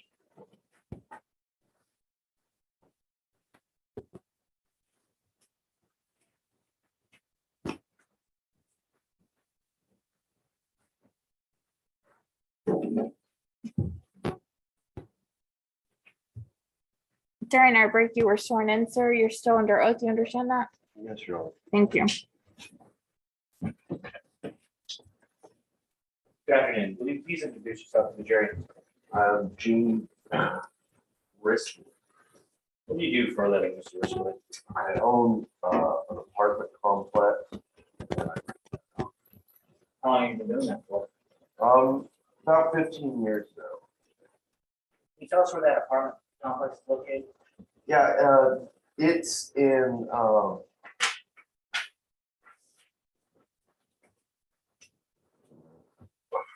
it's number 123 where Williams was. It's in Lone Star. Is it at 202 Redbud? It is at 202 Redbud. That's exactly where it is. You mentioned apartment 123. Is that a part of the apartment complex that you run? Yes, it is. That's one of the rooms that I rent out to tenants. Can you tell us a little bit about the layout of that apartment? Yeah, it's a pretty small apartment. It's got 2 stories, and so there's one story when you walk in, and then there's some stairs that goes up to the bedroom bathroom. Can you tell us about the layout of downstairs? Yeah, it's like a kitchen and then like this little hallway when you enter. So it's pretty there a living area down there? Yes. Or a living room? Yes. And can you tell us a little bit about the layout of the upstairs? Yeah, it's a bedroom and a bathroom upstairs. Mr. Risley, if you're standing downstairs, can you see into the bedroom? No, If the door to the bedroom is closed, can you see in there? no, if the bedroom door is closed, you cannot see into the bedroom. The lights are off. Can you see very well in that bedroom? Don't believe so. I want to talk about who was renting that apartment. We mentioned a lease. Can you tell us a little bit about the renting out process for your apartment? Yes, it's a, relatively simple standard lease agreement, between the landlord and the tenant. They stay in the apartment and they pay the rent. And I try and take care of it and make sure it's a good place to live. You make a lease agreement with the people who rented out apartment 123. Yes, Would you recognize that lease agreement that was shown to I you? would.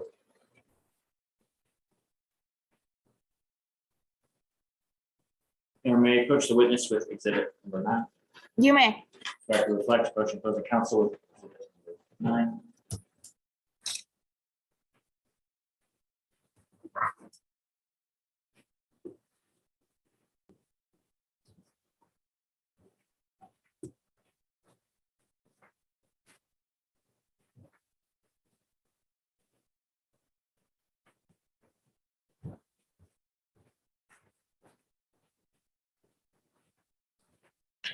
Mr. Risley, can you tell us what that is?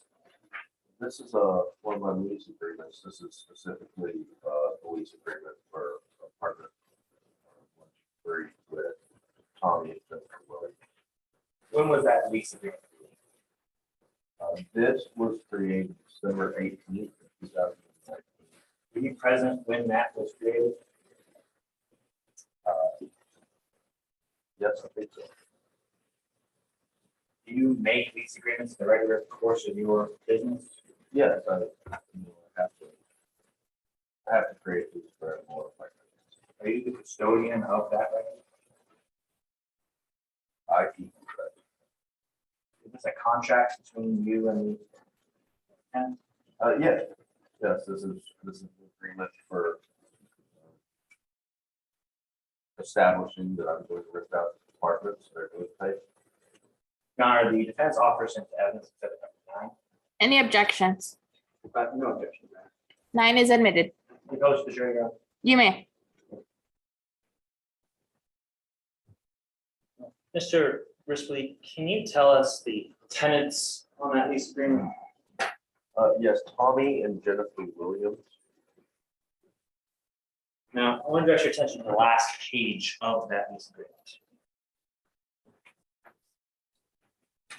Can you tell us who signed that lease agreement? Tommy Williams. Whose driver's license number is that? I assume that it's Tommy Williams. The person that signed that lease agreement, the one who gave you that, Yes, about the social security number, yes, I got it all from the same person. the same person. Who all was present for the signing of this lease agreement? Tommy and Jennfier Williams and me. Did Jennifer Williams have anything to do with this lease agreement or the leasing process? No, I don't think he really had anything to do with it, just Tommy. Did she ever provide you with any kind of references Yes, I got some references. from Ms. Williams? Well, I require references from all of my tenants. Did you get references from Mrs. Williams? I think I probably did. I don't know that I ever called them or anything, but I think I got some references. Can we tender this exhibit to the jury? Your Honor? You may.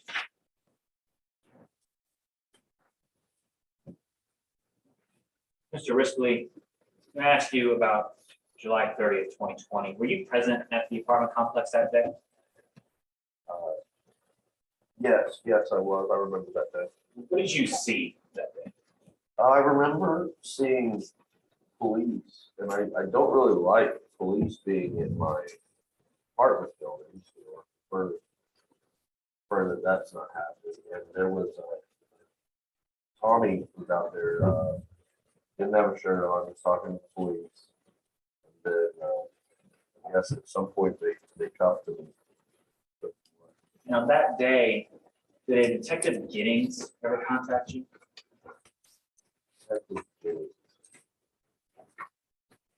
I don't particularly remember getting, Did an Officer Perez ever contact you that day? I don't think so. Any time after that day, did a Detective Giddings or Officer Perez ever contact you? No, I just remember getting a subpoena. Did anyone from the police department ask you anything about what happened July 30th, 2020? No, Did anyone from the government at all ever ask you about what happened that day? no, I mean, I remember some lawyers maybe, but that's all. Did anyone from the government ever ask you for that lease agreement? No. Did anyone from the government ever ask you for a copy of that driver's license that was on that lease agreement? Did anyone ever ask you for the social security number on that lease agreement? I don't remember anything like that. Did anyone from the government ever ask you who rented out apartment 123? No, Specifically, who rents out apartment 123? look, No further questions, John. At this time, pass it. Anything from the state? Yes, Your Honor, permission to use the well. You may.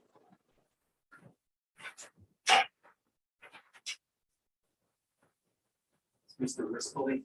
Yes. Mr. Rispoli, you've been managing the Red Bud Apartment for quite some time now. about 15 years. Becoming difficult to keep up with your apartments. So, So it's getting difficult to attract new tenants, correct? that's always something you gotta worry about when you're running a business. So when somebody comes in and applies, you want to rent to those individuals, correct? Action, Your Honor, relevance. Has this relevant, counsel? Your Honor, this line of questioning, first of all, this is conditionally relevant, Your Honor, but this line of questioning goes to the determination that this witness had, the determination this witness made as to who was living in apartment 123, simply questioning the accuracy of background checks, or no background checks, documentation collected in the leasing process. Overruled. Yes, Your Honor. Mr. Rispoli, when somebody comes into a flat, you want to rent to those individuals, correct? Generally, yes. You believe you were renting apartment 123 to Tommy and Jennifer Williams. Right. Both of those individuals came into your apartment complex and applied in person. Tommy did, yes, yes. You don't recall seeing Jennifer Williams? I remember Tommy. I don't know them like well or anything like that. Mr. Rispoli, is in your testimony that you do not recall seeing Jennifer Williams applying for an apartment in your complex? Right, I don't really remember. So it was just Tommy Williams applying. Right. Mr. Williams, Mr. Rispoli, Jennifer Williams is listed as a tenant on that lease. Yes, So she didn't sign that lease. right, Tommy signed it. And after that lease was signed, you don't recall seeing Jennifer Williams around the complex. Come to think of it, not really. These two individuals, we believe, were living there for about 8 months, isn't that right? Right. And you live at the Red Bud Apartments. And you work at the Red Bud Apartments. Right. So it's fair to say you spend almost all of your time at the Red Bud Apartments. We spend a lot of time. But from your office, you have a window. Yes, That window overlooks your apartments. yes, And you can see apartment 123 through that window. Yeah. And in 8 months, you don't recall seeing Jennifer Williams at that apartment. come to think of it, not really. Mr. Rispoli, you don't recall seeing children going in and out of that apartment at any time, do you? Not that I recall. But you do recall seeing some men on the weekends going in and out, right? Occasionally I had seen that. You don't know who those men are. Assume they were friends of Tommy. You don't take visitor log, do you? No. So you're not sure who those people were. Look, I kind of think that sometimes some some things are people's personal business, and I try to stay away from that, and I prefer that people do the same with me, so it's a mutual respect. I don't take a log of every visit that anyone ever has over their apartment. No. Mr. Rispoli, I'll redirect my question. You don't know who those men were. Mr. Rispoli, on July 30th, 2020, you saw the defendant arrested in the parking lot, correct? Yes. At that time, you thought it was Tommy Williams, correct? Yes, that's true. Now we know it's Timmy Williams. Since getting subpoenaed, I learned that. So fair to say you confused their faces. Yes. Okay. Mr. Rispoli, during the leasing process, you took some documents from who you thought was Tommy Williams, correct? Right, I got documents from Tommy Williams. Yeah.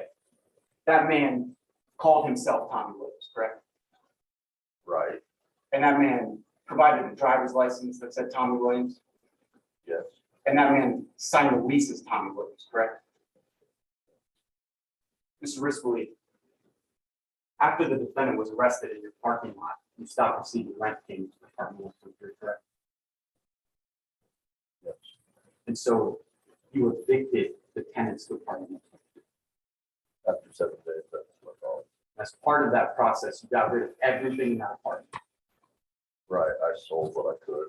Got rid of everything else. Tommy Williams never returned to collect his belongings. Jennfier Williams never returned to collect any belongings. While you were cleaning out that apartment, you recall seeing a mattress on the ground floor of this wet one-bedroom apartment. Yes, some sort of pallet. Fair to say it seemed like somebody was sleeping down there.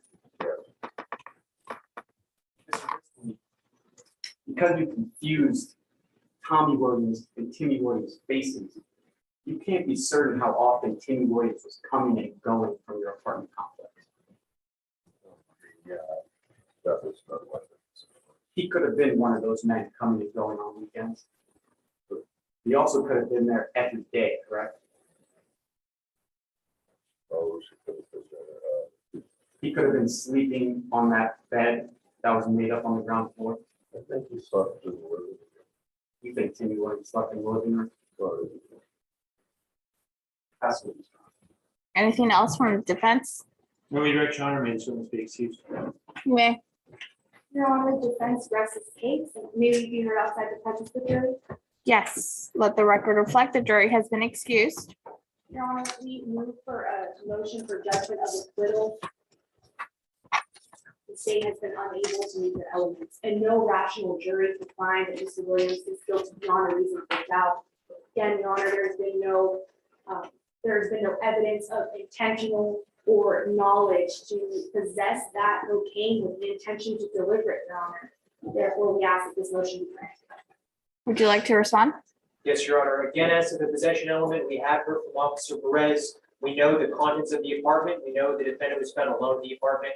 And now we know from the defendant that he was aware of the tools in the apartment kitchen and that those could be used for drug distribution. And we know the defendant had free reign of the apartment and was alone in the apartment that day.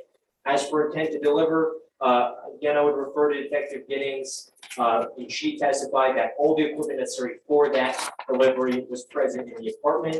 Both elements have been fully satisfied, and we do still have Exhibit 1, which did possibly identify the substance as cocaine between 1 and 4 grams. We believe that a reasonable jury can find beyond a reasonable doubt that the defendant is responsible for this crime. We ask their judgment of acquittal. Your request is denied. Your Honor, the defense is ready to proceed with closing arguments. All right, Your Honor, maybe request just a 2-minute recess prior to closing. all right. Back on the record at 4:56. Sean.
Yeah, it makes it so much easier.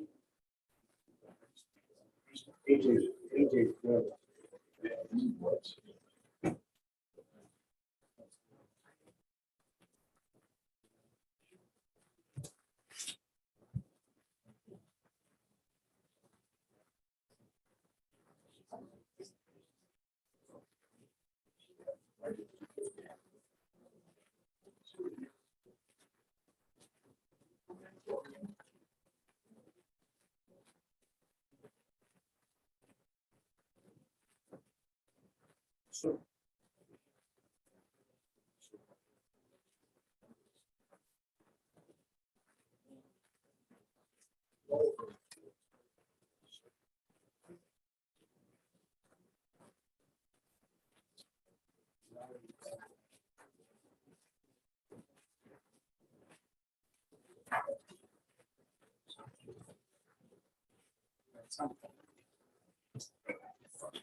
Right now.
And then it's five. Not just it.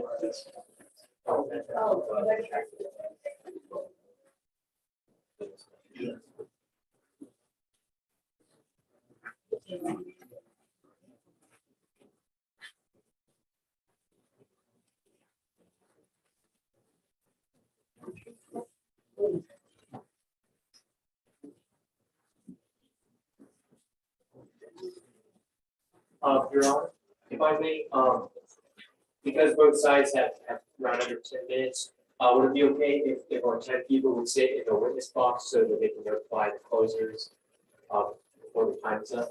Sure, or the court reporter chair.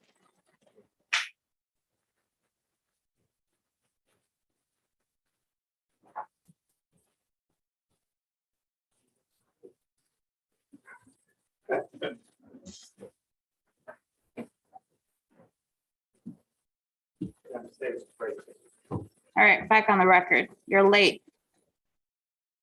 When you say 2 minutes, I mean 2 minutes. I'm ready.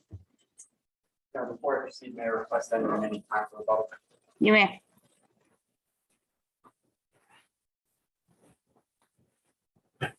Okay, please the court, counsel.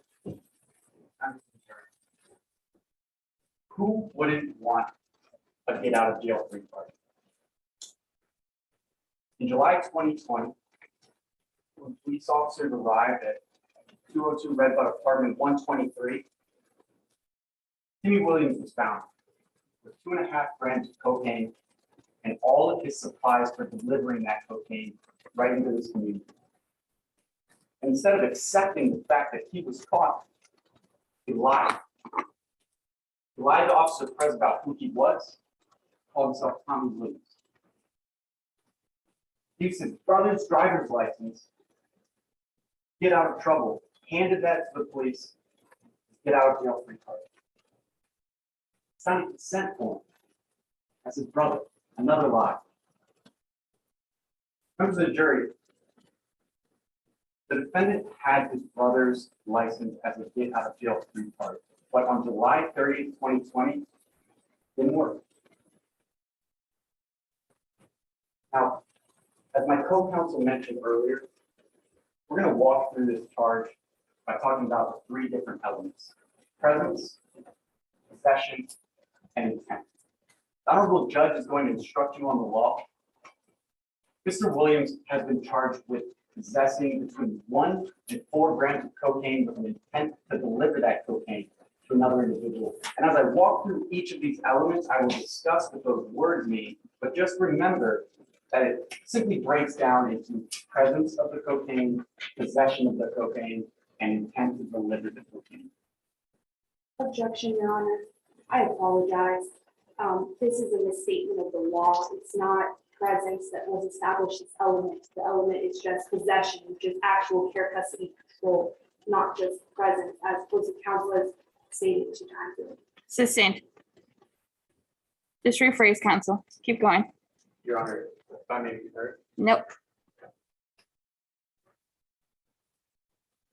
Members of the jury, we need to first determine before we can charge a man with possession of cocaine that cocaine was actually there in the first place. So to determine that the cocaine was actually found in the apartment, Detective Ash Giddens sent 2 bags that were found during his investigation to a lab. Scientific evidence has now been produced to determine that the 2 bags that were found in the bedroom upstairs of apartment 123 contained 2.55 grams of cocaine. That's between 1 and 4 grams of cocaine. So yes, we have proven beyond a reasonable doubt that that cocaine was present in the apartment. So we'll move on to whether Mr. Williams knowingly or intentionally possessed that cocaine.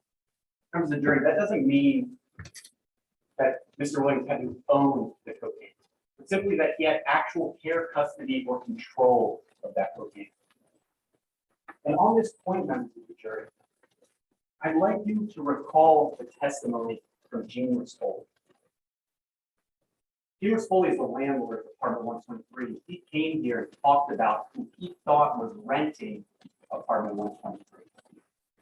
And I wrote down something that I thought was very interesting right at the end of my discussion with Mr. Rispoli.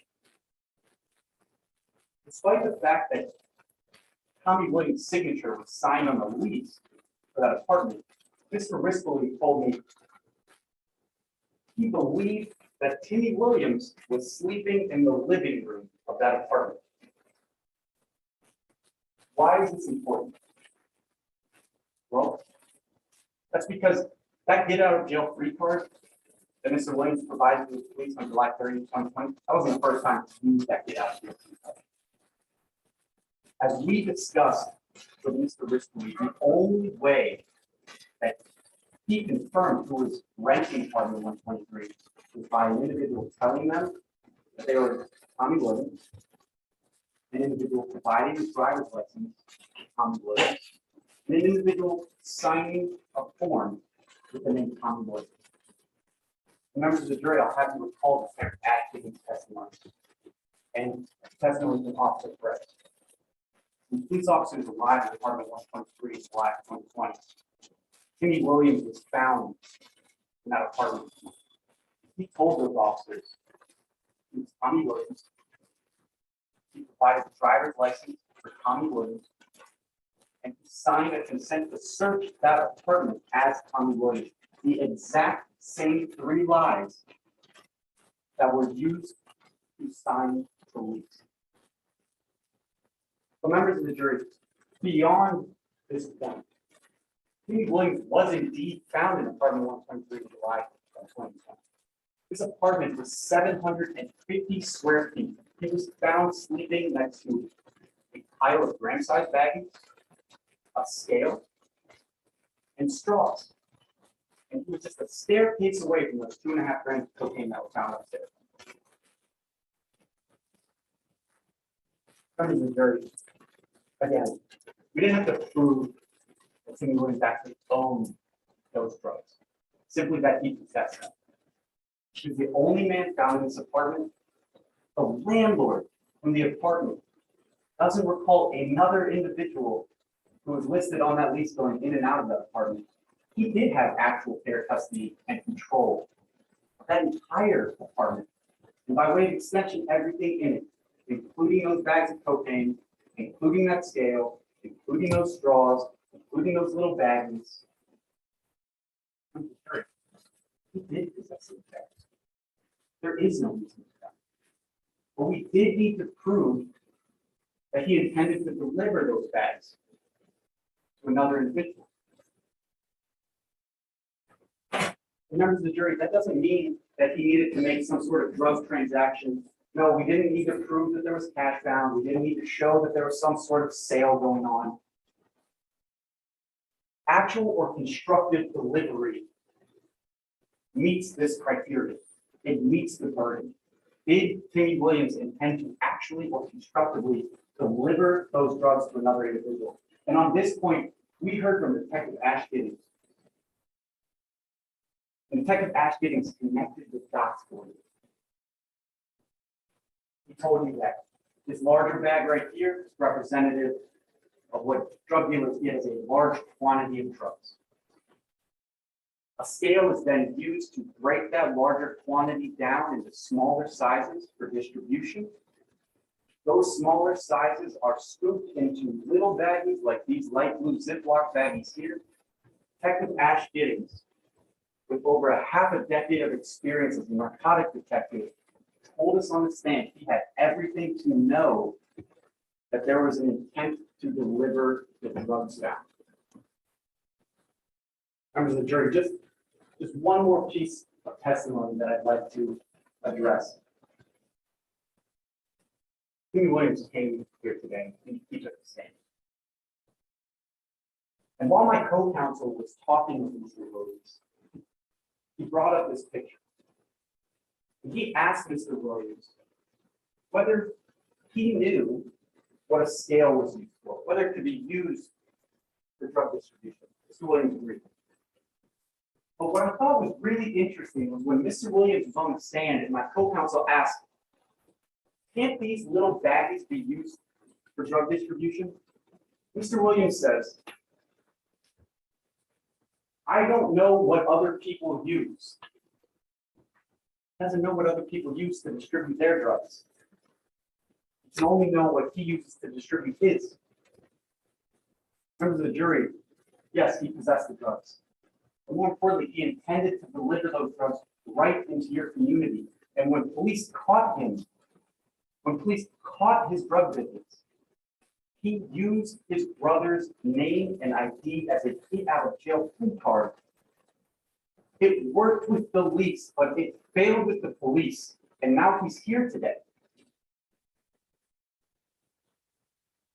Members of the jury, we have met our verdict beyond a reasonable doubt.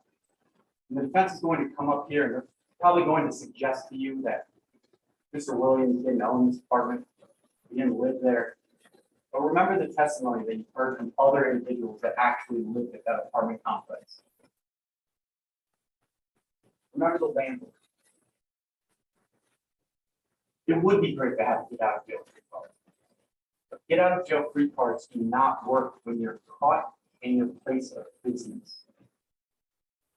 Find this man guilty because he is. He possessed those drugs. He intended to deliver those drugs. Might be nice to have a get out of jail free card. It's not right. Defense? Yes, Your Honor, may I have 1 moment to set up? You may.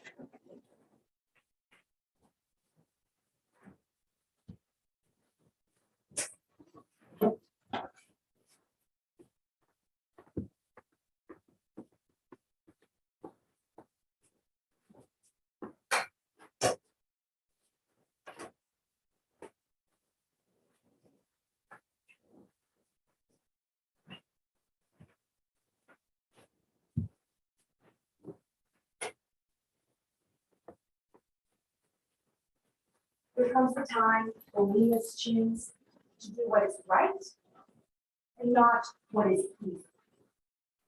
Today, the state has put a case in front of you that is incomplete, rushed, and filled with holes. It was easy for them to alter the investigation.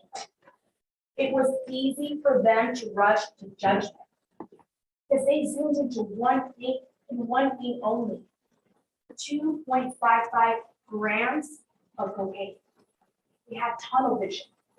And with that tunnel vision, they zoomed into that and they ignored everything else around them. Members of the jury, today we are zooming out that investigation to show you what really happened on July 30th of 2020. Throughout this entire trial, the burden has been on the state and only the state. The burden to prove beyond a reasonable doubt that Mr. Williams intentionally or knowingly possessed the cocaine with the intent to deliver. They have failed to meet that burden today. Like my co-counsel said in opening statement, beyond a reasonable doubt is the highest burden in our criminal justice system. Because our founding fathers, they would much rather an innocent man not be locked up. That's why they established this burden. They brought before you Officer Perez, the first officer on scene. He testified today that he was there for a potential child endangerment call. He agreed that that type of call is serious.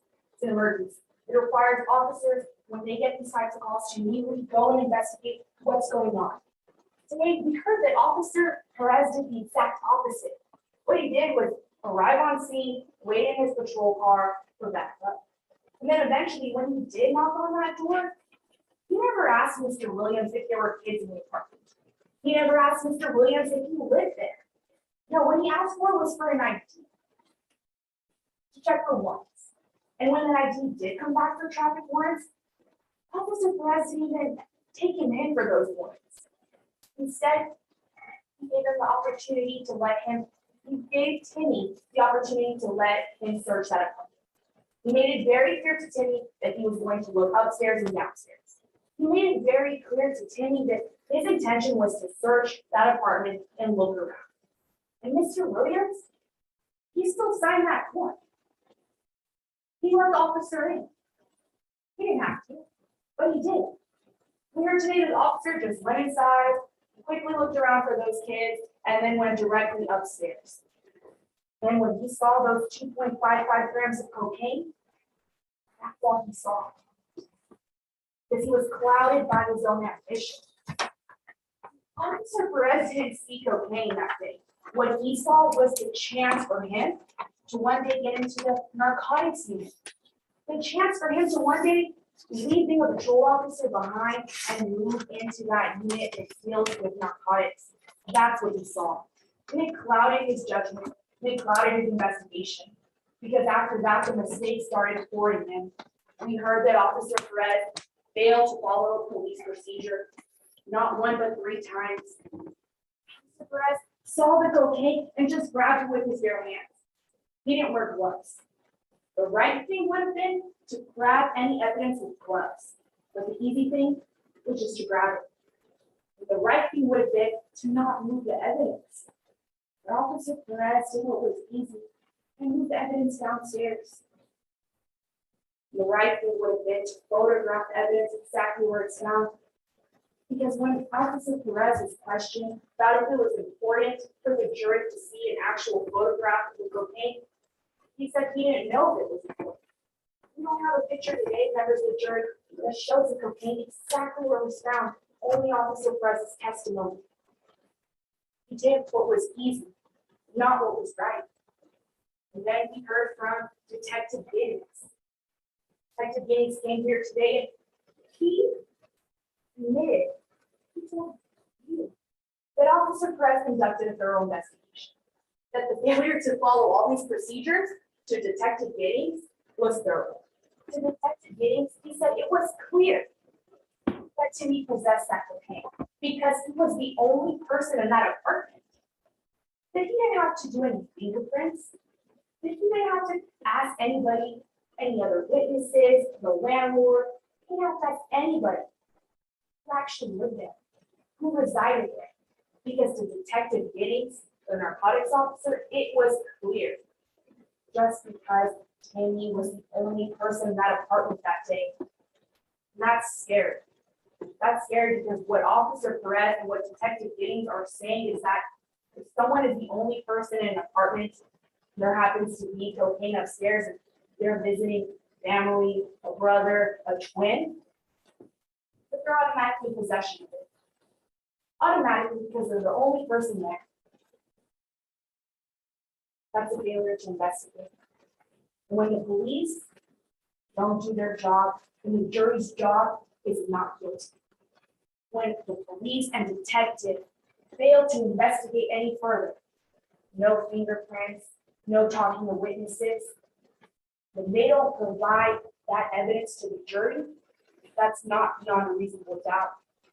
That there was even any awareness or conscious objective to deliver.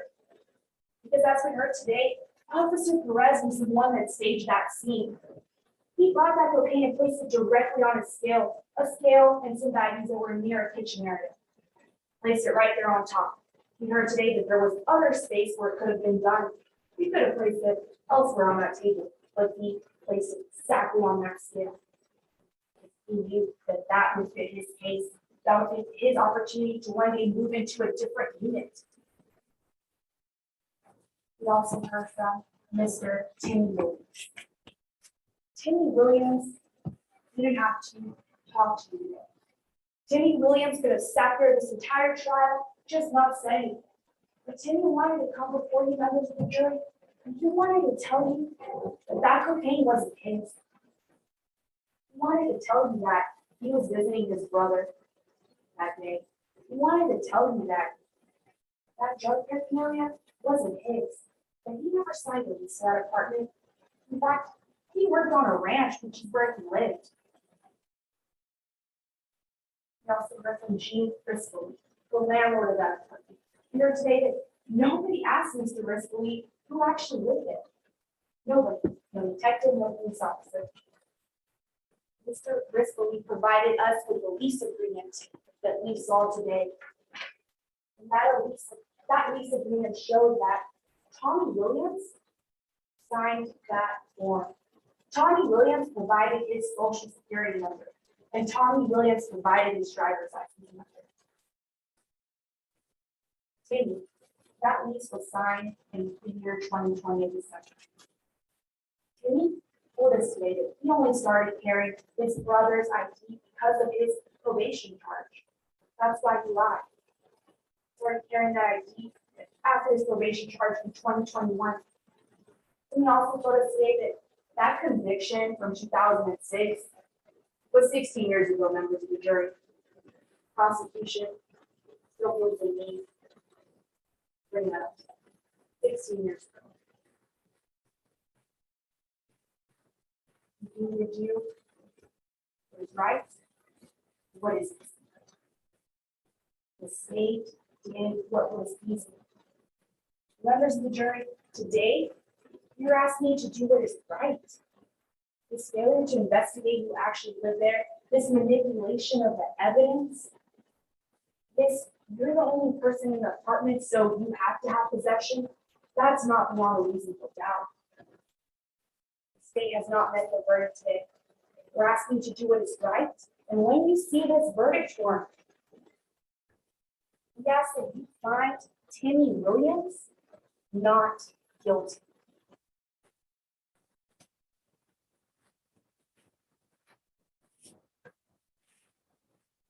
Resolution to my vote. Yes. Members of the jury, I first want to thank you for being here. You're doing a great service to our judicial system. And you do get to choose between what is right and what is easy. Everybody does. Timmy Williams was presented with that opportunity in July of 2020. When he was presented with that opportunity, he did do what was easy. He did not do what was right. He lied to the police multiple times across the entire day, throwing his brother under the bus for his own drug business. He was found in his apartment where he was sleeping with 2.5 grams of cocaine and all of the supplies necessary for delivering that cocaine. When you're filling out this verdict form, we ask you to look at the facts. Sign under guilty.